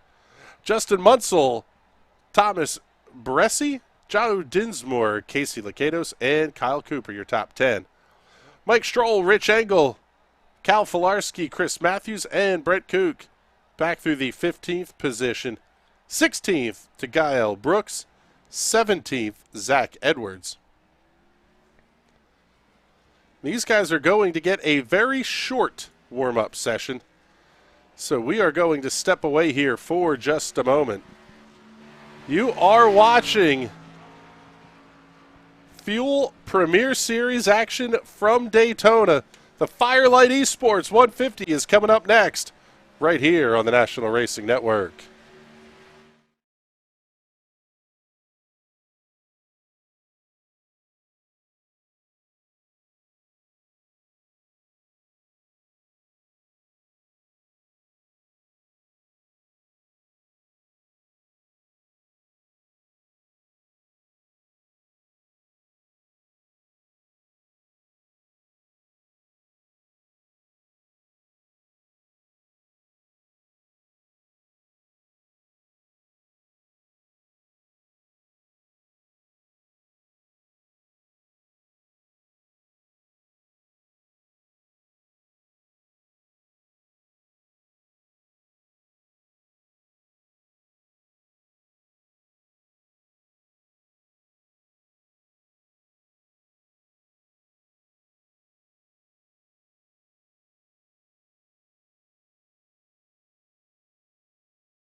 Welcome back, ladies and gentlemen, to the National Racing Network's live coverage of the Fuel Premier Series, the Firelight Esports 150, coming to you from Daytona International Speedway.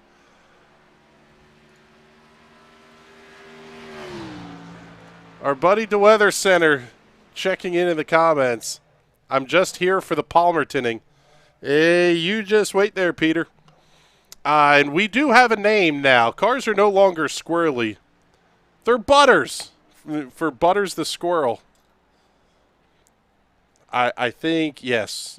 Go check out the Weather Center on Facebook and search for the keyword Butters, and you'll get the whole thing. But Palmerton still hates squirrels. It's a shame. We're getting the park bench, though, right? Maybe. Here's we're getting a question. Unfortunately, I don't know why, but Twitch is not sending our comments here to the broadcast software. But 90210 owned is checking in saying, can you guys just do the commentary for Fox? Because, damn, they suck at play-by-play now. Not even through Turn 1, and they're talking about side draft or the new car. We would absolutely do live NASCAR coverage. Yeah. He's also checking in saying, Lewis Hamilton, a reference here. Bono, I need the suck. Oh, that's awesome. I'm just here to watch the field get LePaged. We're not going to discuss that because, well, your play-by-play guy may have done that on Media Day. Like, absolutely LePaged the entire field trying to get a wounded race car back to pit road. We're not talking about it. Let's get you the starting grid for tonight's race. On the pole will be the number 22 of Watertown, New York's Rob Ackley for keeping it real motorsports. And that Chevrolet Camaro lining up to his outside. Hayden Pistorius from Corunna, Ontario, Canada, the Total Downforce Racing Chevrolet Camaro number 9. Blake Gordon in the number 13 from Virginia Beach, Virginia, the Endeavor Racing Chevrolet will line up alongside Chad Mikas out of Wheeling, West Virginia, the Domination Intimidation Racing Chevrolet number 25. Alex Michelio and Brian Young on row number 3. Row 4 will have Boomer Logan and Brandon Bernhardt. Brad Severs, Travis McQuiston on row number 5. Row 6, Jonathan Schwartz and Justin Munsell. Row 7, Tyler Dulger and Thomas Bressie. Row 8, Casey Shue and Joe Dinsmore. John Gervin, Casey Lakados on row number 9. Row 10, Josh Stiles and Kyle Cooper. Will Roberts, Mike Stroll on row number 11. Row 12, Finian DeCuna and Rich Engel. Row 13, Brian Keita and Cal Filarski. Row 14, Daco Parka and Chris Matthews. Andrew Schaub, Brett Koch, whatever, on row number 15. Row 16, Brandon Wengert and Guile Brooks. Row 17, Justin Morton and Zach Edwards. And all along on row number 18 will be the 5 of Tyler Hensley. My goodness, the biggest field we've done in a long time. These guys look spectacular. Enjoy the sights and sounds, folks. The Firelight Esports 150 is green.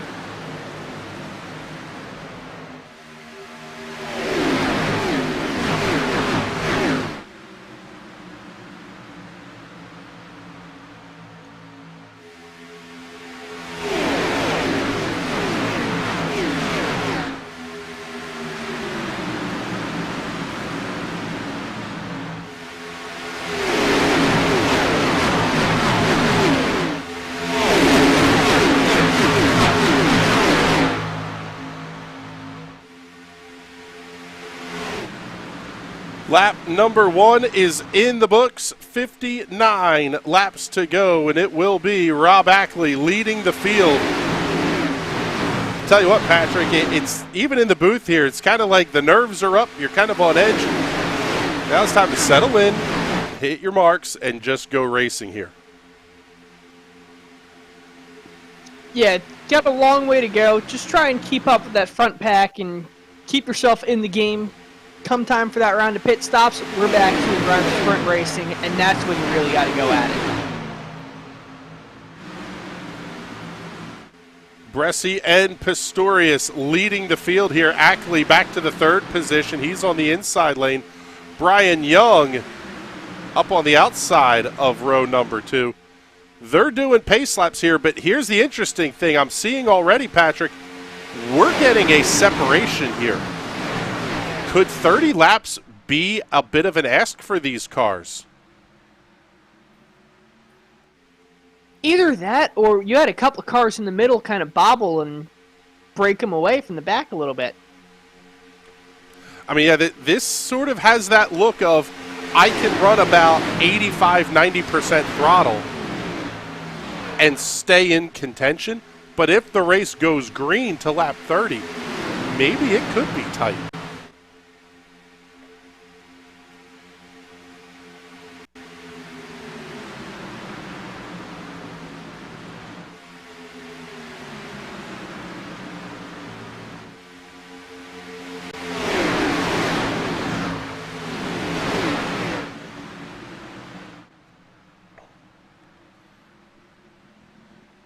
Pretty good battles here throughout the field. Everybody side by side. How about 3 wide down the back straightaway? 24 of Bresci getting shoved out of line, and now he's going to have to try to get himself back up onto the racing surface here. Oh, hold on to it. Wow, nice save, everybody there at the entrance to turn 3. Thomas Bresci going to fall back to the 22nd position, shuffled out of the draft.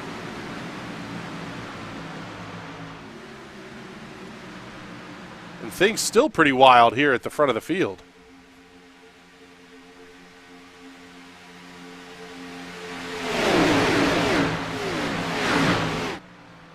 Let's take a look at the weather conditions presented by our friends at the Weather Center. 73-degree ambient temperature. I know directions, and I don't think you can have 380 degrees. There you go. Wind's going to be just out of the northeast at 2 miles an hour, 73-degree track temperature. And I'll tell you what, Patrick, good conditions for making power, good conditions for saving tires if you need to a little bit. But nothing that jumps out and says, oh, man, this could get sketchy. No, it's relatively calm. The weather's relatively normal, so boys have at it. Now we can see the Twitch comments. 90210 checking in. Maybe they're dropping back because these guys are making sketchy moves at the front. Yeah, that could be some of it too. I mean, self-preservation is a big part of racing at Daytona and Talladega.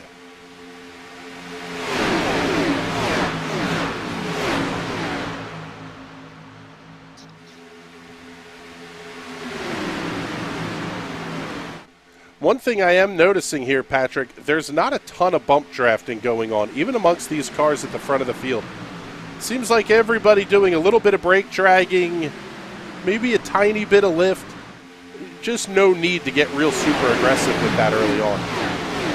Yeah, there's no reason to start bump drafting now. These cars do take it fairly well. However, it is still risky, especially with difference in internet connections and just skill level of drivers. So you don't want to really be risking that, as our top 2 are now bump drafting. Really this early in the race. Thought we were going to see the 98 of Justin Munsell make the big move up on the outside of the racetrack. Munsell, one of the most successful drivers in the Fuel Premier Series. As we look back through some of the numbers here, actually, an interesting one of note here. If Thomas Bresci completes every lap here tonight and every mile of this race, he will be 1 mile shy of 15,000 miles completed.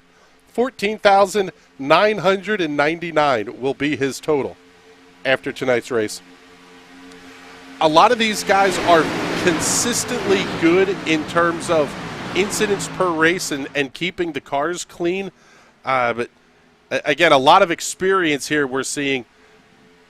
Some of these drivers are towards the front, some of them with a ton of starts. Oh, we've got big contact. That's Mike Stroll sliding down through the infield. Stroll is back on the racetrack. How in the world did he not slide up in front of everybody? And he missed the green cone, which means that's not going to be a penalty from iRacing either.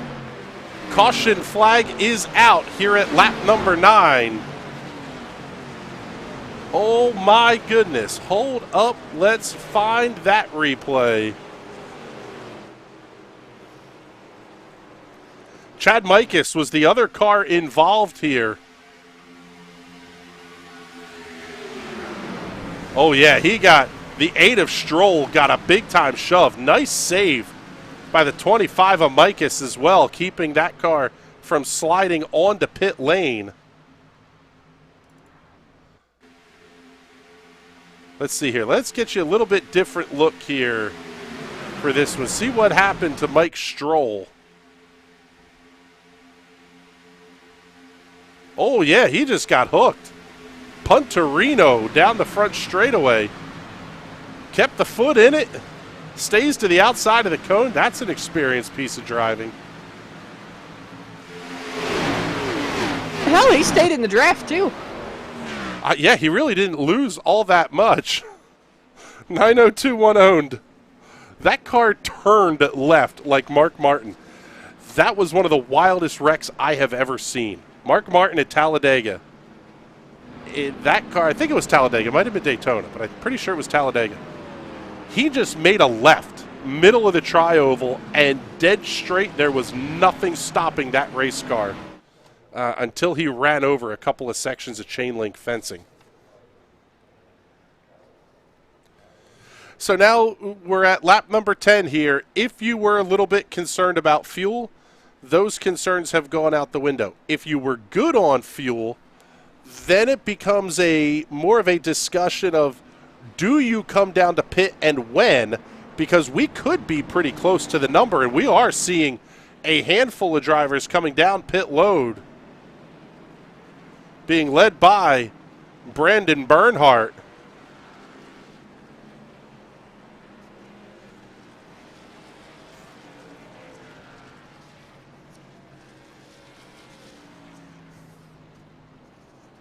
Bernhardt out of Harrisburg, South Dakota. The Old Smoky Moonshine, Black Rifle Coffee Company, Meat Church Barbecue entry. 3 things I absolutely love. May have a new favorite race car. Everybody inside the top 11 staying on the racetrack. Everybody else coming down pit lane. 6.95 seconds, the time of the stop for Bernhardt.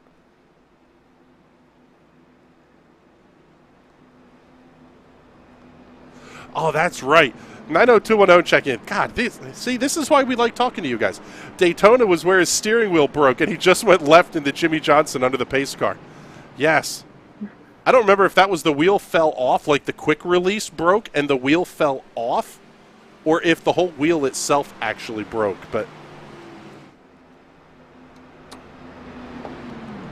yeah, this is fun. We like talking over race cars. So Bernhardt, the first of those cars, back onto the racetrack.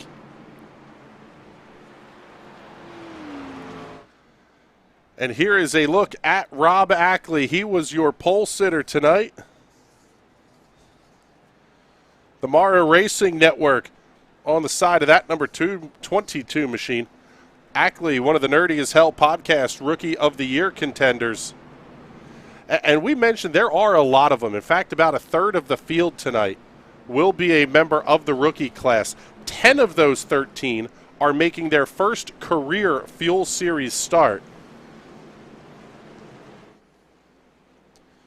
The other big one to follow along with this season will be the teams competition. Firelight Esports, Domination Intimidation Racing, both of those teams with 5 cars entered into the races. Firelight's got Brian Keita as their most experienced driver from the league starts perspective, but his 13 league starts are actually 8 fewer than Mike Stroll's 21 top 5 finishes for the Domination Intimidation Racing team. So the difference in experience is pretty wide here amongst some of these drivers. This is really going to be fun to see here as they run race number 99 in Fuel Series history. A lot of races. A lot of races, a lot of laps. Driver with the most laps completed is Thomas Bresci, 10,967 entering tonight's race. The crazy thing is 6% of those laps he's done from the lead, leading 702 laps entering tonight's racing. Justin Morton, who was the late addition to the series, the runner-up from last season, has led 8% of his total laps completed. A lot of these guys run near the front, and they do it regularly. As the field makes their way off of turn number 4, the iRacing safety truck going to head for pit lane. And what the hell, we'll do another one here for you. Y'all go ahead and crank it up.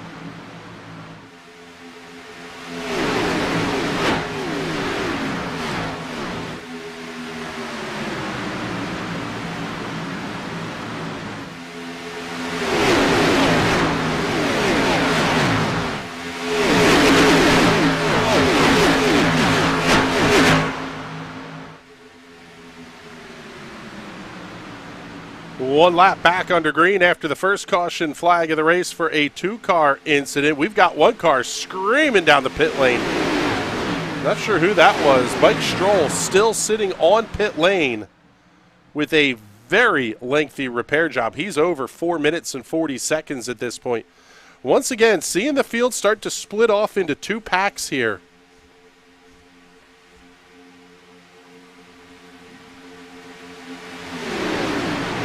But the gap really isn't even that great to the second pack here, Patrick. They are very much within shouting distance of if the mess happens at the front, they could be in trouble still.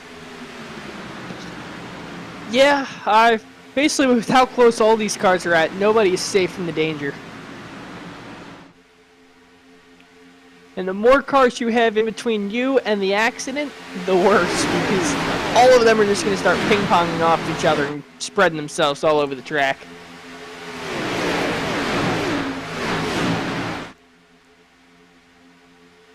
Coming around to complete 1/4 distance next time by.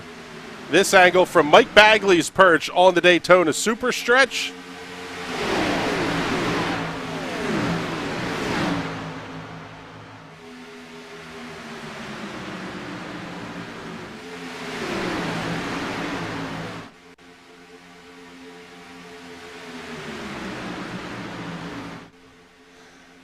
(90210). So what you're saying is the back straight is the highway to the danger zone?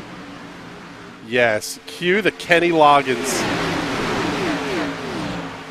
1/4 distance. Rob Ackley, Brian Young, Justin Munsell, Alex Viccellio, Brad Severs, Josh Stiles, Boomer Logan, Brandon Bernhardt, Blake Gordon, Brandon Wengard, your top 10. Little bit of dicing going on towards the back of the lead pack. Feels like everybody kind of, once again, they're in that just settle in and log a bunch of laps. We're still not even to halfway yet.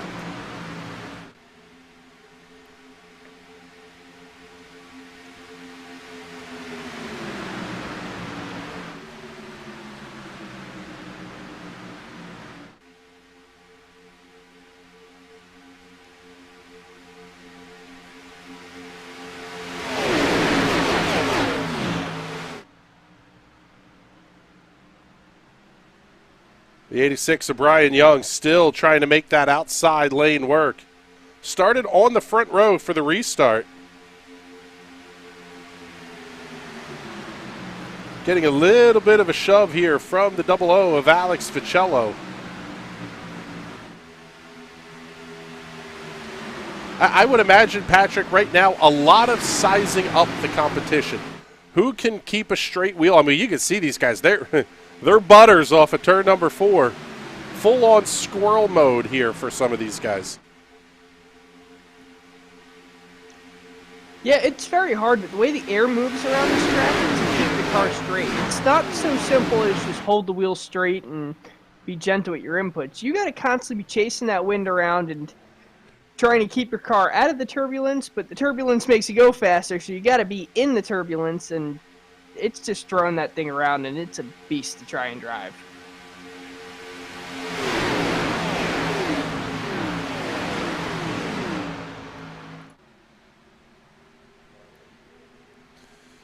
I could get behind this if you're going to do this for every one of our broadcasts here.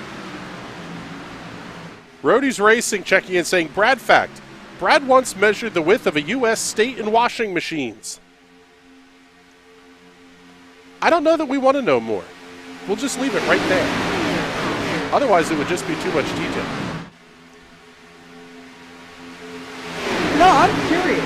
What size washing machines were these? Were these like laundromat washing machines, home washing machines? Was this like someone washing their clothes in a lake? I need to know more. The more you know. 90210, anything but metric, am I right? Freedom units all the way here, bud. Although I will say, I am now getting accustomed to measuring my beers and pints.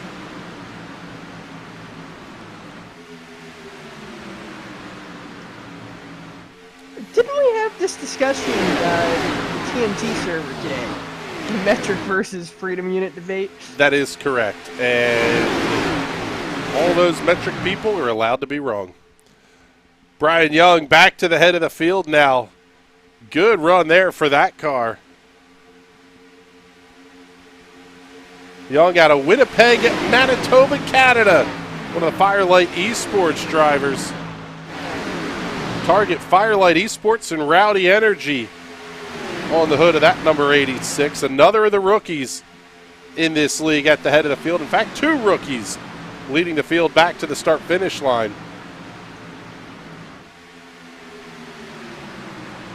Ordinarily, I would say maybe it makes you a little nervous. If you're an established league guy and you see the rookie stripe ahead of you. However, when a third of the field is rookies, you kind of just have to deal with it and say, I'm going to trust this guy until he gives me a reason not to. Yeah, you almost have no choice either. If you try and move away from him, you could get hung out to dry, and then you're really screwed.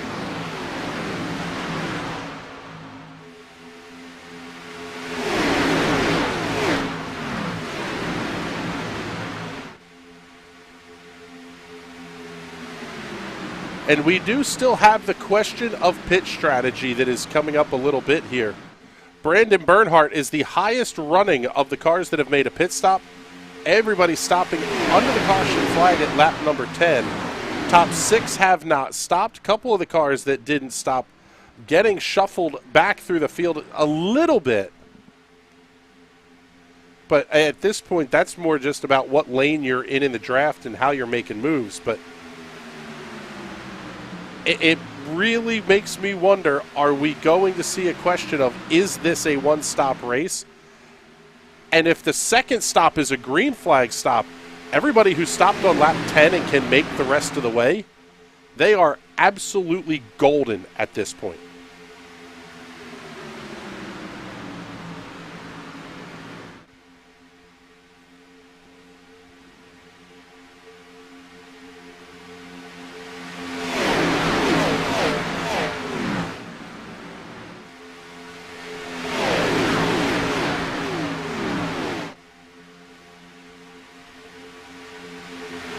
Justin Munsell pushing Rob Ackley back to the race lead off of turn number 2 and down the Daytona Superstretch. Brian Young not giving up without a fight, though. He's got Alex Vicellio on his back bumper. Still side by side.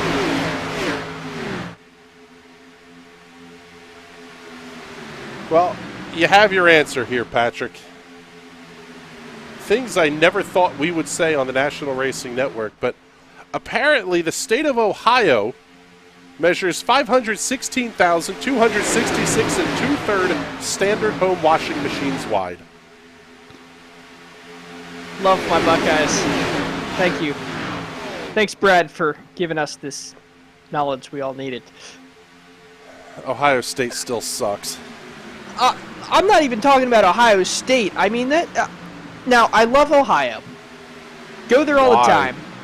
However, there is nothing to do there except drink beer, watch corn grow, and measure the state with washing machines. That's the most accurate statement I've ever heard. Now, here's another question for you. Was it measured north to south or east to west? Oh my God. Yes, 90210 saying, but it's Ohio. Nobody cares. Because Ohio's like 230-something miles east-west. I don't know the north-south, though. Imagine being God and giving people free will and they choose to live in Ohio. I agree with you there, bud. It's my tourist destination. I go there like once a month.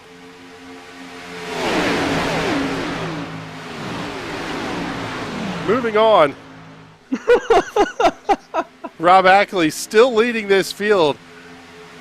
The top pack is 21 cars deep.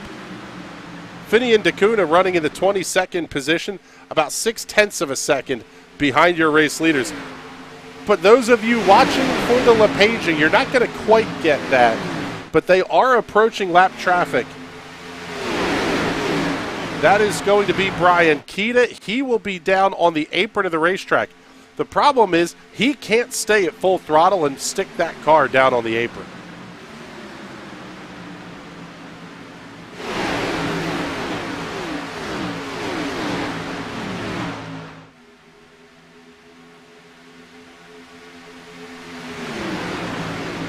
Nice job by Keita to get that car woed up entering turn number 3.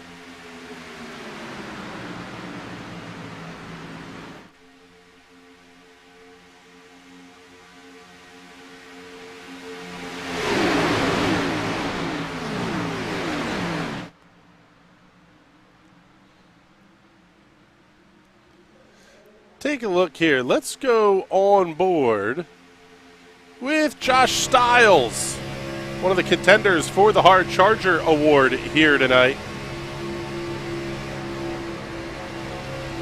Stiles currently up 14 positions from where his race started. You can see it. Keeping a pretty wheel, but the car just dancing all over the place. That really talks to a good bit here, Patrick, about how much the car moves around just because of air movement. Yeah, it's if you've ever flown an airplane, you feel that turbulence. That is what is coming off of all of these cars, and you're trying to sit behind them with 10 more cars in front of that car. The amount of turbulence going through this air right now is enough to just throw these cars offline. You're really chasing that wheel. You can see them minutely pushing the wheel a little to the right, a little to the left, trying to just keep the car straight and tucked in behind. If you get it right in perfect spot in that slipstream, the car will go perfectly straight. But if you get a little bit out of line, it's going to start to bobble around, almost like a semi-truck on a bridge on a windy day. On board here with Brandon Wengard now. He is currently your Nerdy as Hell podcast, or excuse me, no, he's Hard Charger. That's the Primate Pest Control Hard Charger Award. You can hear him. He has a lot of off-throttle time here throughout the course of the lap, just trying not to run over the car of Chad Mikus right in front of him.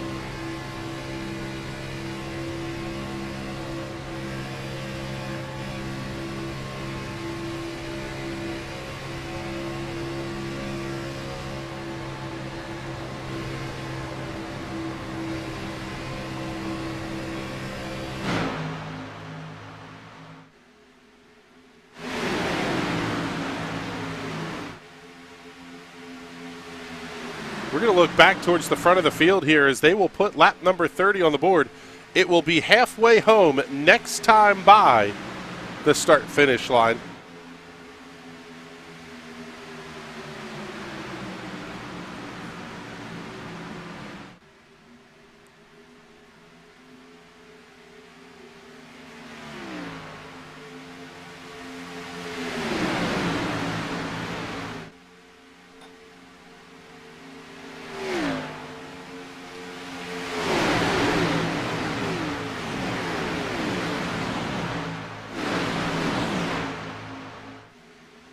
Coming down to see the cross flags from Wiggles and Giggles.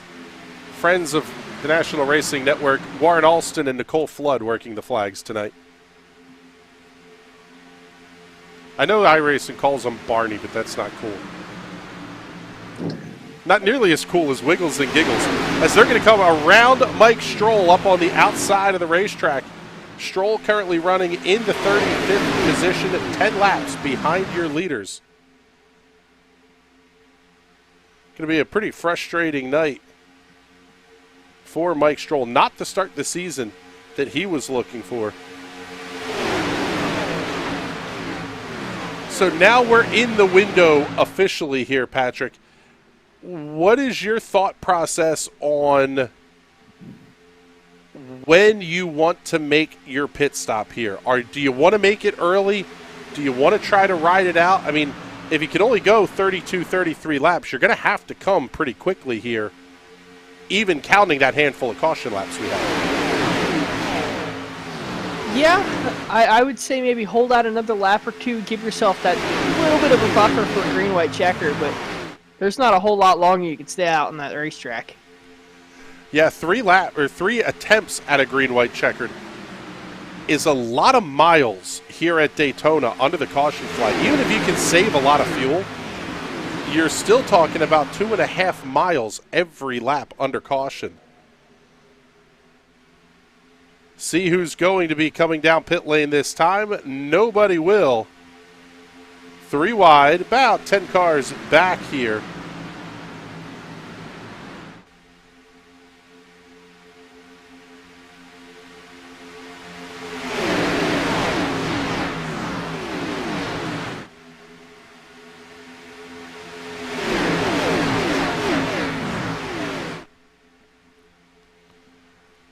Always one of the most challenging things to do in racing.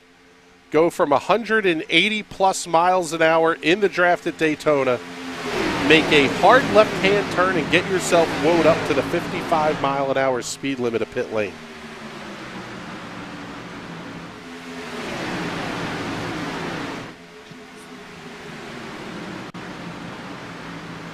And here they come. Justin Munsell going to lead them down. Oh, big lockup there for Munsell.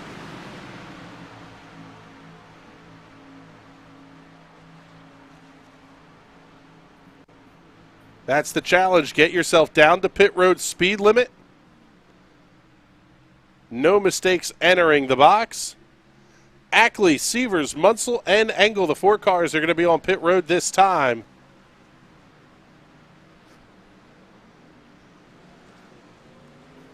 Everybody down and away. Fastest stop of the bunch belongs to Brad Severs. He's going to be out in 12.77 seconds. 13.07 for Justin Munsell. 14.17 for Fort Fresh Goodyear Racing Eagles. 2 cans, Sunoco Fuel. Oh, keep the car down on the apron. Do not want to get the pit exit penalty. Josh Stiles, Brian Young on pit lane this time. Green flag stops underway here at the World Center of Racing.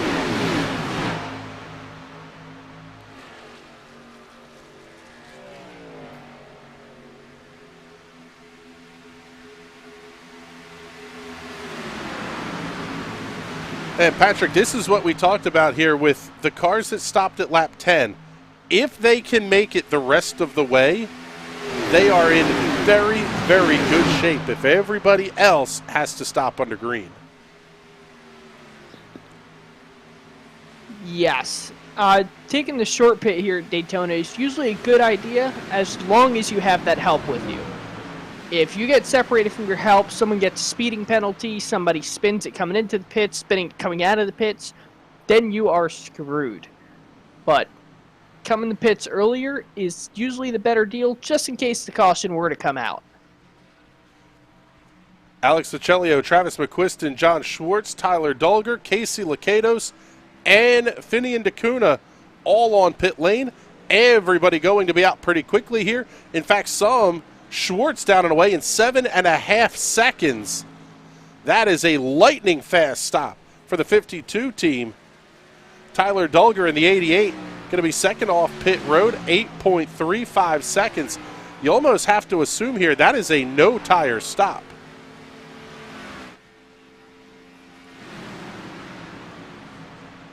Next group of cars coming down pit lane, Brandon Wengard, Kyle Cooper, Daco Parka, and Andrew Schaub. Making their stops here at lap number 37. Wengard on the way out, having to do a drive-through penalty. Well, no, I think he just missed his box because he has not stopped yet. That's a tough break there for Brandon Wengard, which is a little bit surprising here as we see Kyle Cooper, I believe, serving a penalty. He's now over 30 seconds on the pit lane.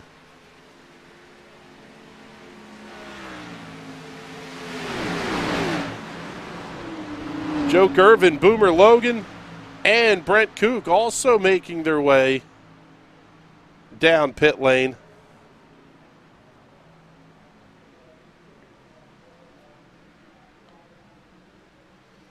So now everybody will have made stops, but these cars that had to come in the lap 30s range are really hoping for a caution at this point.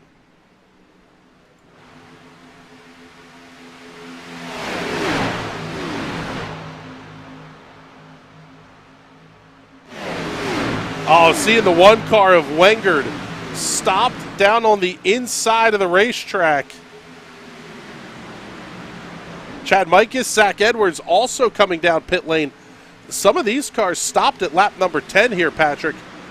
This tells me they couldn't make it with that stop there. You wonder why you would come down pit road so early then. Maybe gambling on more caution laps. Either gambling on more caution laps, or if they all come to pit road now, it guarantees them for a green-white checker.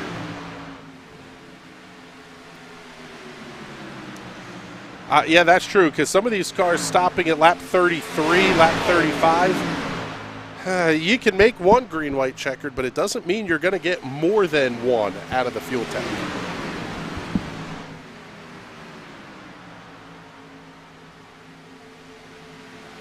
Another land rush of cars on the pit lane, including Hayden Pistorius, Tom Bressi, Casey Shue, Justin Morton, and Tyler Hensley.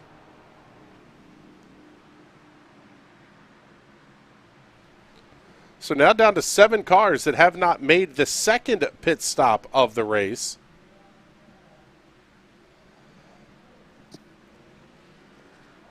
And unfortunately, there's not a way of really knowing where everybody's going to come out in terms of the draft, because the way the cars pack up, unless they get single file, the dirty air just wreaks absolute havoc on the calculation of where you're going to come out and who's gaining time versus who's losing time.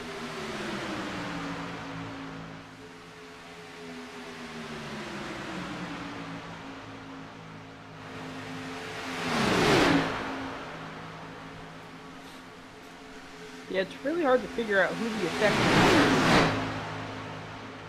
just because of where everything can shake out. I would imagine whoever is leading this big pack right now would be considered the effective leader of this race.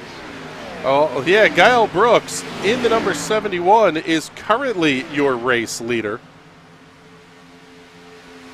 In the DeWalt Tools Ford Mustang, the Matt Kenseth throwback colors. Brooks up 31 positions, so not only is he leading the race, it's your hard charger as well. Also your hard charger. Brought to you this season by Primate Pest Control.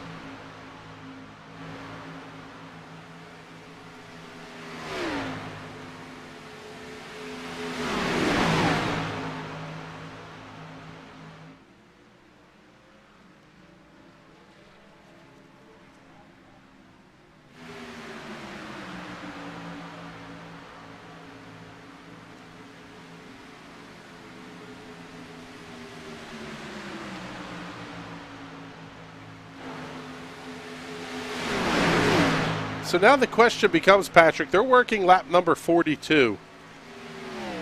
Are they in stretch it mode at this point? If you might be. If you think you could make it, why not give it a shot? If you're going to have to gain 31 spots on the racetrack. See, I was going to say, I think if I'm Guile Brooks, I don't think I would want to stay up front there as now he moves to second place. Just got to stay in the draft and kind of save fuel and see if he can make it to the end. I'm not sure that they can, but maybe if we get a late race caution here, it could work out in their favor. Yeah, you're basically banking on somebody else having an issue because right now the second pack of cars is headed up by Justin Munsell. They're just entering turn number 1. 31 3/4 seconds behind your race leaders. However, they're all nice and neatly single file, and they are gaining chunks of time out of this group in the front of the field. The problem with banking on a caution is Murphy's Law is a law for a reason. So if you're banking on it, odds are you're going to be that caution. It's just the way that the racing gods decide to have it play out. That or you're not going to get it. If you're a lap or so short of fuel, now they do have, basically 17 laps to go here. It'll be 16 to go this time by the start-finish line. Oh, and here they come. Diving down now. Here comes this big group down pit lane with a 30.9 second advantage. Oh, man, Brooks was in hot, too.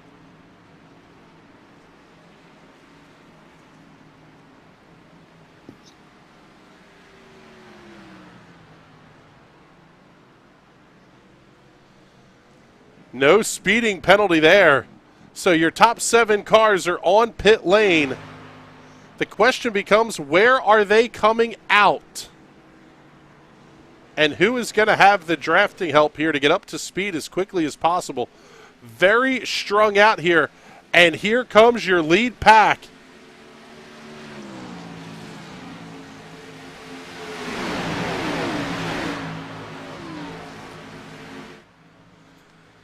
There's Guile Brooks. He is not going to be up to speed. Justin Munsell will reclaim the race lead.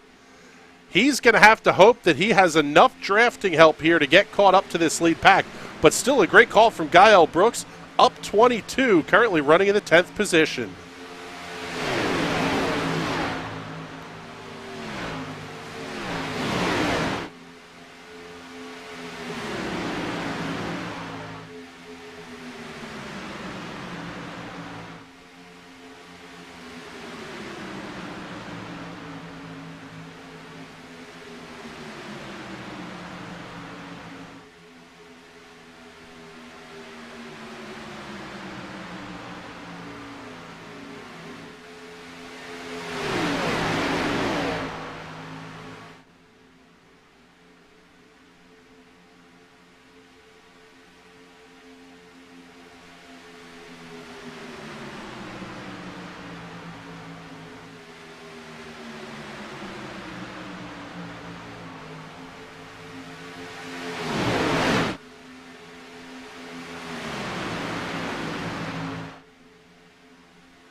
So now, Patrick, the question becomes, we had a group of cars that was about 30 seconds or so ahead. Now we have a second pack that is running about 3.5 seconds behind your race leaders and closing. Is 14, 13 laps enough time to close up a 3.5 second gap? If we get a caution, yeah.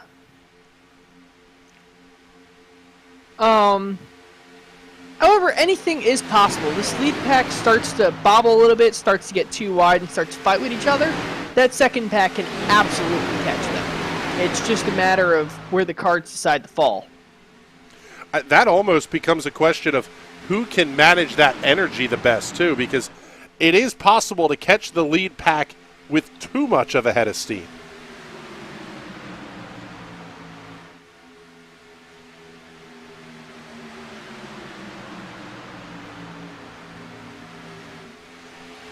and getting down to around 10 to go. If you're Alex Vecellio, Brad Severs, Josh Stiles, Brian Young towards the back of this lead line of cars, you're going to have to start being a little bit aggressive fairly quickly here and try to get something in a move made.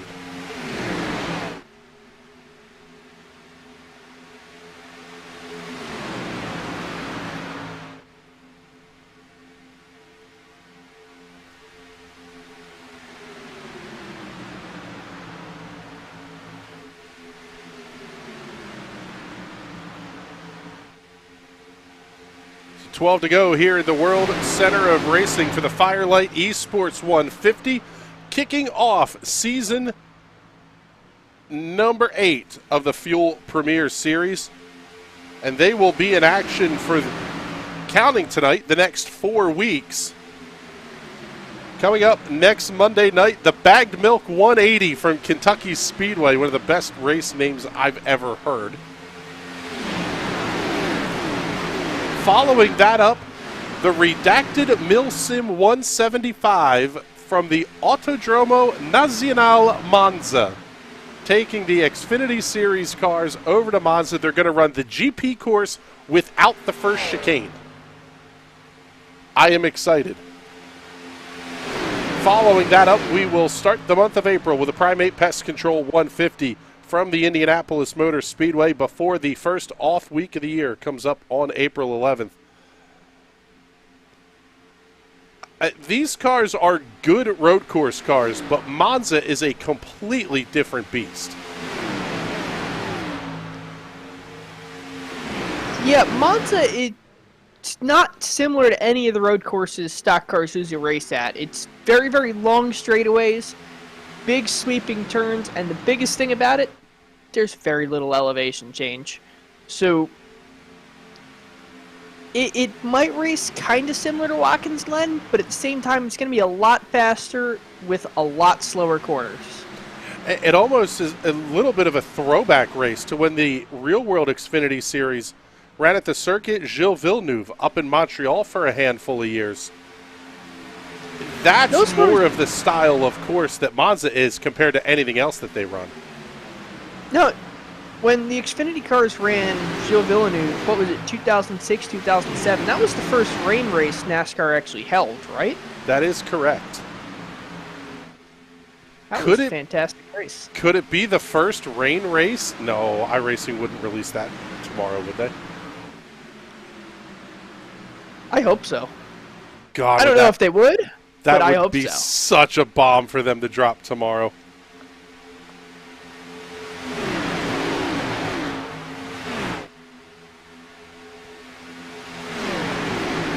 So down inside of 10 to go, Justin Munsell leading the lead pack of cars. And I'll tell you what here, Patrick. Casey Lakatos and the second pack is down to 1 second and closing. They are going to catch this lead group with a pretty big head of steam if they want to use it. Yeah, you might see a second line get built up towards the back and more cars start jumping up towards the front of the pack, and then we'll really have a big cluster of cars trying to go at it. And that really begins to beg the question of, are any of these drivers using real-world spotters, meaning they have somebody watching for them as a spotter instead of the iRacing system? They'll be able to give you information like the pack's coming, here's where the energy's going. They can talk you through some of that stuff. And we're seeing it now as they get off of turn 2.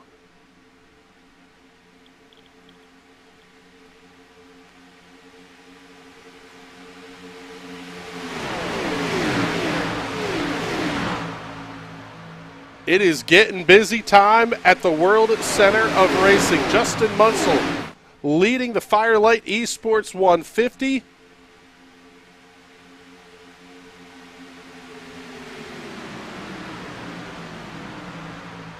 Down to 7 laps to go.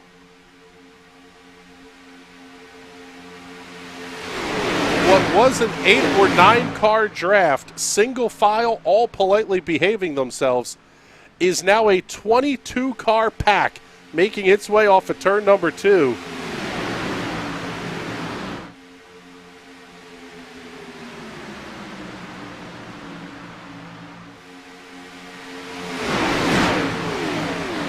Oh, they're all making contact at the entry to 3. Nice save. Everybody there back in the pack.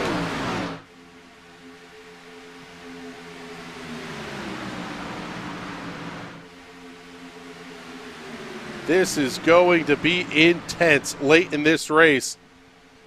Travis McQuiston now leading the race over the start-finish line. He'll get credit for the lap led. Getting a big shove for the 52 with John Schwartz up on the outside lane. Still, Munsell and Ackley down on the inside lane.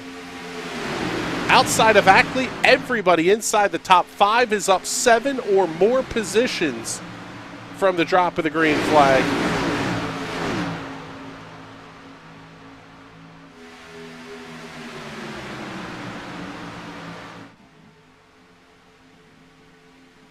Highest running of the cars that stopped at lap 44, Guile Brooks running in the 16th position, but he's only about 0.6 of a second from the lead of the race.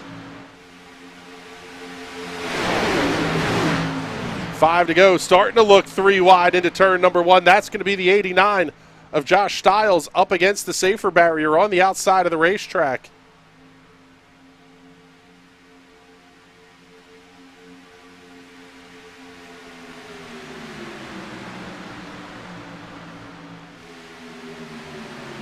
Down the Daytona Superstretch into turns 3 and 4, still side by side for the race lead. Munsell and McQuiston still battling off of 4.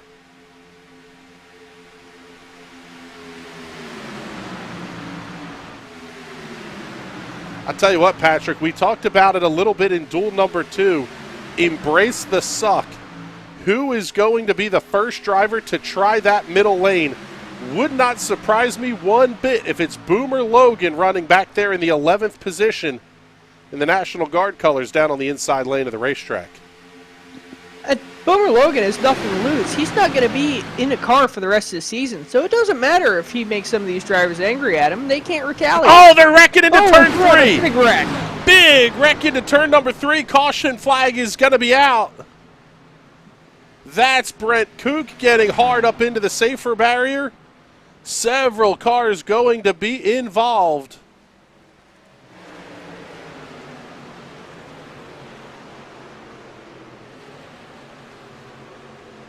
And we are under caution, and we will be heading for overtime.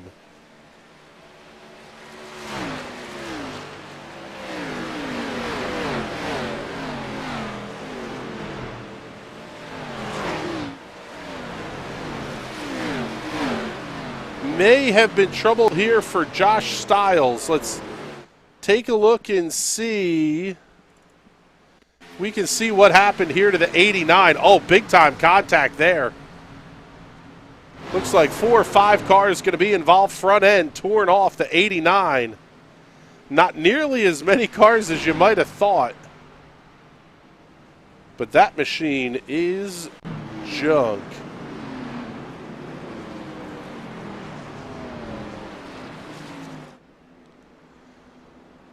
Well, we're going to get the first of 3 overtime attempts coming up here because the field will see lap number 59. And does anybody that stopped early, 33, 35 in that range, do they have to come down pit road for fuel here? We figured they would be good for 1 green-white checkered. And here comes Hayden Pistorius down pit lane. Take a look. Don't see any damage necessarily. There's a little bit on the left rear corner of the number 9. The Hooters Chevrolet Camaro. Doesn't look too bad. Also, Casey Shue, Josh Stiles, Chris Matthews, and Andrew Schaub all down the pit lane. I mean, we can see Jonathan Schwartz is down here on the apron of the racetrack trying to keep as much fuel pumping to that car as he possibly can.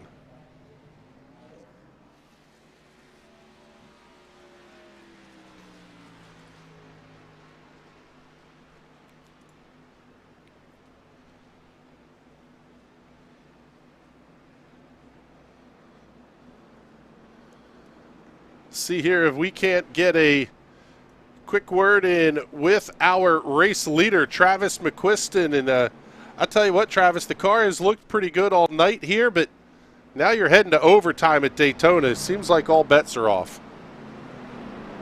Oh, yeah, for sure. Just want to thank my teammates and everything here. We had a bit of a strategy, and hopefully it pays off.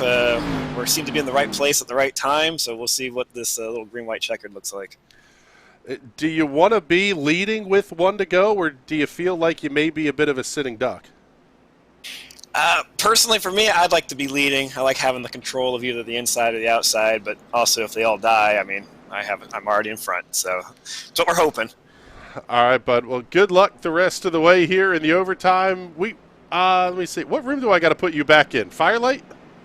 PMS, if you would, please. All right, buddy. Thank you very much. There you go. There's Travis McQuiston, your race leader. I should have known that, by the way. Pelletier McQuiston Simsport is the name of the team. We'll learn these guys eventually. This one is going to be a damn fine show here late in this race. Give it a share. Let us know where you're watching from. Hopefully you are enjoying this one. Lights are out. We are headed to overtime. And Patrick,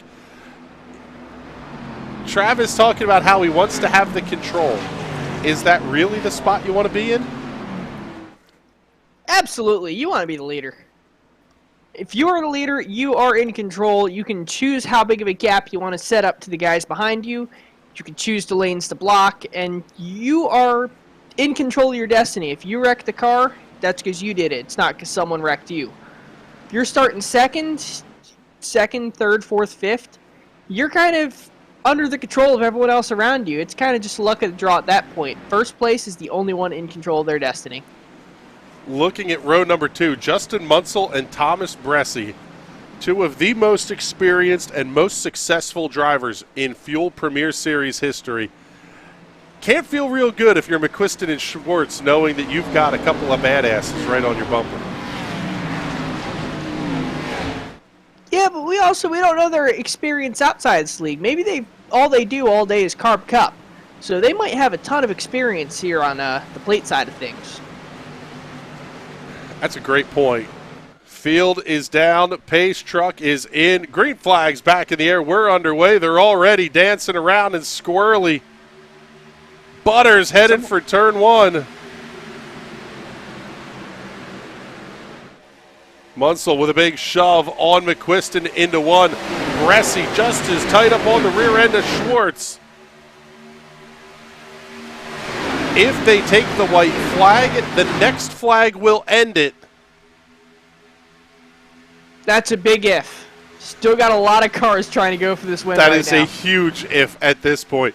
Making their way into turn number 3. Those top 2 absolutely working together in a very, very big way.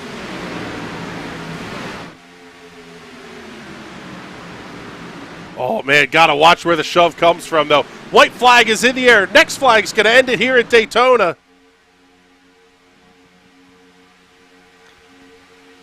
iRacing does race back to the yellow on the white flag, so it's going to be the checker that's going to call it.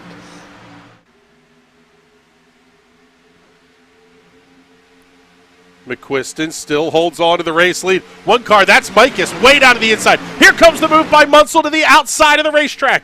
He's going to have the 52 with Schwartz try to shove him to the race lead. Big contact, huge hit into the outside wall. They're going to wad up a bunch of race cars at the entrance of turn 3. They're still wrecking in turn 3. Off at turn number 4, side-by-side battle. It could be 3 wide for the race win. Down to the checkered flag. Who's it gonna be? They're turned at the line. McQuiston wins it. McQuiston by 2/100ths of a second. Oh, what a finish. And he's going to take the road course back home. Yes. Just make the left-hand turn, head back into the infield. Oh, my goodness. What a finish. Travis McQuiston won that race sideways over the start-finish line. You talked about being able to control yourself. He had himself spun to the outside of the racetrack, thus blocking the entire path for everybody else coming through. Like I said, you're in control of your own destiny. Sheer brilliance by Travis McQuiston, your race winner tonight. And I am fairly certain that everyone wrecked on that last lap, either entering turn 3 or across the start-finish line. There are not going to be many race cars that are clean and green. Some are trying to push each other back. Wow, what a finish. As always, Daytona delivers.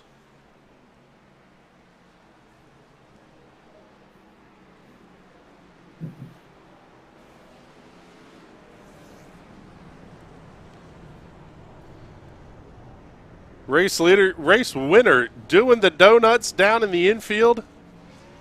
Team cars all joining in for the party. Let's get you your race results. It is Travis McQuiston by 20 thousandths of a second over Justin Munsell. Rob Ackley, 5/100ths back in third. John Schwartz, Tom Bressi rounding out your top 5. Tyler Dulger, Alex Ficellio, Brian Young. How about Guile Brooks? Hard Charger up 23 positions to finish in 9th. 10th will belong to Brandon Bernhardt. Casey Licados finishing 11th. Finian DeCuna in 12th. Brent Kook in 13th. Cal Filarski 14th. And Boomer Logan coming home in the 15th position. Casey Shue, Hayden Pistorius, Joe Dinsmore, Josh Stiles, and Blake Gordon back through the 20th position. Kyle Cooper, 21st. Justin Morton, 22nd. Brad Sievers, 23rd. Rich Engel, 24th. And Chad Mikas in the 25th position. 26th to Chris Matthews, 27th. John Gervin. Will Roberts in 28th. Andrew Schaub, 29th. 30th to Zach Edwards. 31st, Daco Parka. 32nd, Tyler Hensley. Brian Keita coming home in the 33rd position. 34th, Brandon Wengard. Mike Stroll coming home 35th. And your final finisher here this evening. My goodness, what a race. Mike Stroll, you're up here in the booth with us now. That's a hell of a way to start your season. Yeah, I'm pretty proud of all the guys. You know, we put a lot of stock into getting this league going and this season going rather. And I didn't want to wreck. The admin team didn't want to wreck fest, and we didn't get one. Unfortunate, my night didn't go the way I planned. But hell of a finish, hell of a race by the guys. Really looking forward to next week at Kentucky. We'll have the Fuel 5. So we'll get more info on that later in the week. But hell of a broadcast, hell of a race. Hope you guys enjoyed it. And on the next week.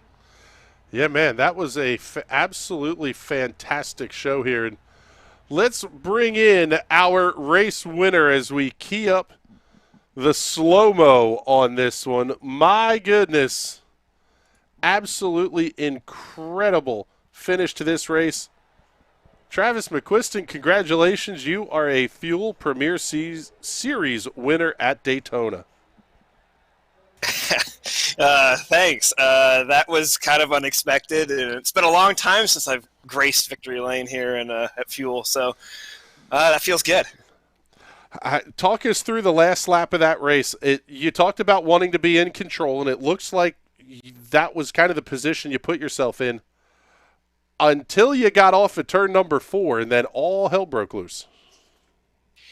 Yeah, I knew from the qualifying race, the 98 was definitely going to either take it 3 wide or get around me. So I knew he was going to do that. But I knew if I stay on the bottom, help was going to come. I mean, there was no other chance for somebody to go around me or anything. So I knew I was going to get help.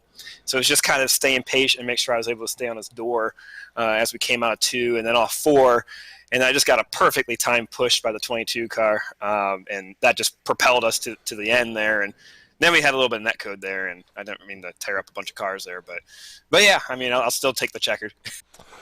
We joked about the fact that you said you wanted to control where your car was going to be at the end. And that was a hell of a job making sure you spun towards the outside of the racetrack so nobody could get past the roadblock you had set up sliding over the finish line. I wish I could say that was intentional, but there was absolutely no control at that moment. It's just the way it was going. Looking here at the super slow-mo here, you got a lot of help from several different cars here over the last lap or so. Do you think the early move by – gosh, who was that? That was the 98 of Munsell. He swings up to the outside off at turn number 2. Did you kind of have a feeling you were going to be in a good spot there, knowing the shove that was going to be coming from Ackley when he finally got to your bumper?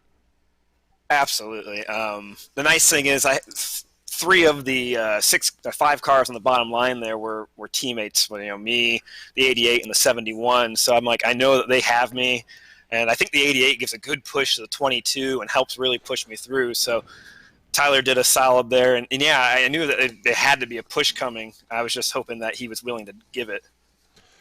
Well, an absolutely fantastic run tonight. The Firelight Esports 150 trophy heading back home to Tiffin, Ohio tonight. Man, I'll tell you what, that race was absolutely insane. Let's make sure you get all the sponsor plugs and thank yous in before we ask you one more question here. Just want to thank everybody that's helped us out. Got all new Fanatec stuff, so really appreciate that. My teammates, the 88, the 71, the 6, the 93. I hope I'm not missing anyone. Wait, no, I said 93. 92.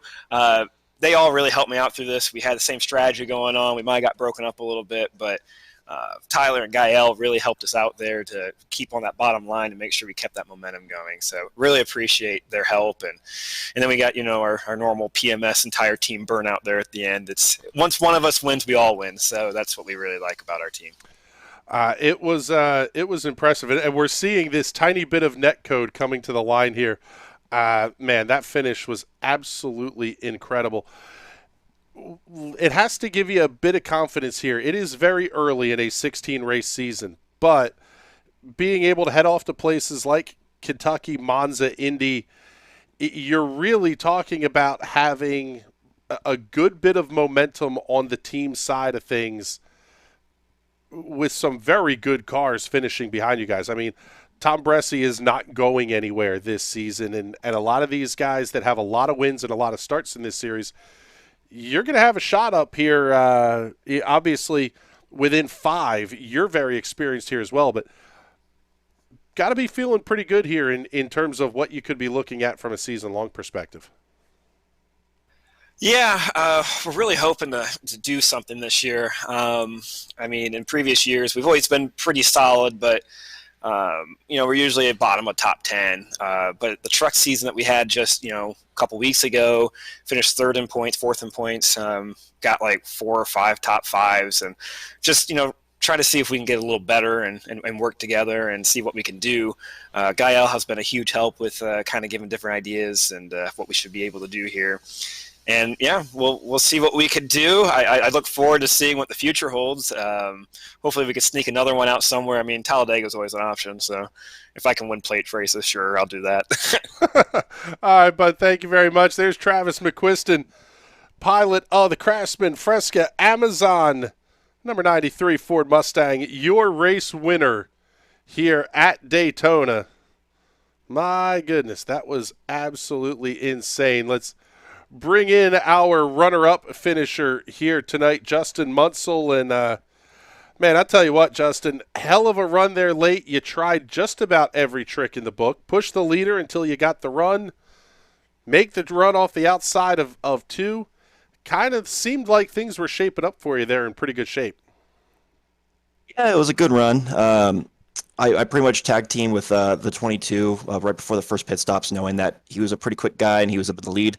I just kind of wanted a buddy go into those pit stops and try to be as quick as possible, and it worked out where we kept on being 1-2 as the race went along. It just didn't work out with the caution, being that as soon as I got past, the caution came out, so it put me back in 3rd. But I just had a game plan that I was trying to take over, and it worked out pretty well, but I just missed it by however many thousandths of a second. How frustrating is it? You come off of turn 4 and a guy that has not had any sort of a connection issue all night starts to blink a little bit, and you're trying to plan the run and see what's going on there. What goes through your head in that moment? I actually, on my end, I did not see it. However, I believe the wreck that happened was due to whatever kind of Neko issues. So luckily on my end, I wasn't really seeing that. I was more just focused on, okay, how am I going to make this move and try to get around this guy? Well, it was a fantastic run tonight, a good way to start the season from a points perspective as well. And I'm pretty sure that's going to put you into the Fuel 5 as well. So congratulations on that, and let's make sure we get all those sponsor plugs and thank yous in before we let you out of here.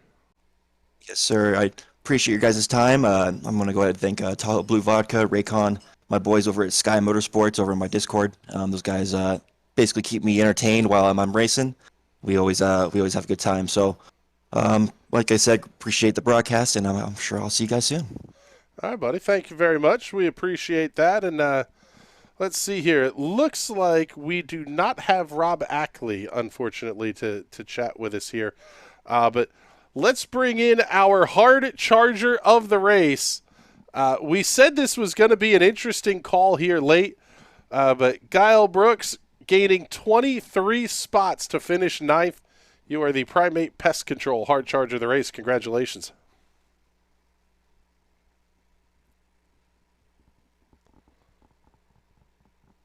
Well, I thought we had Guile.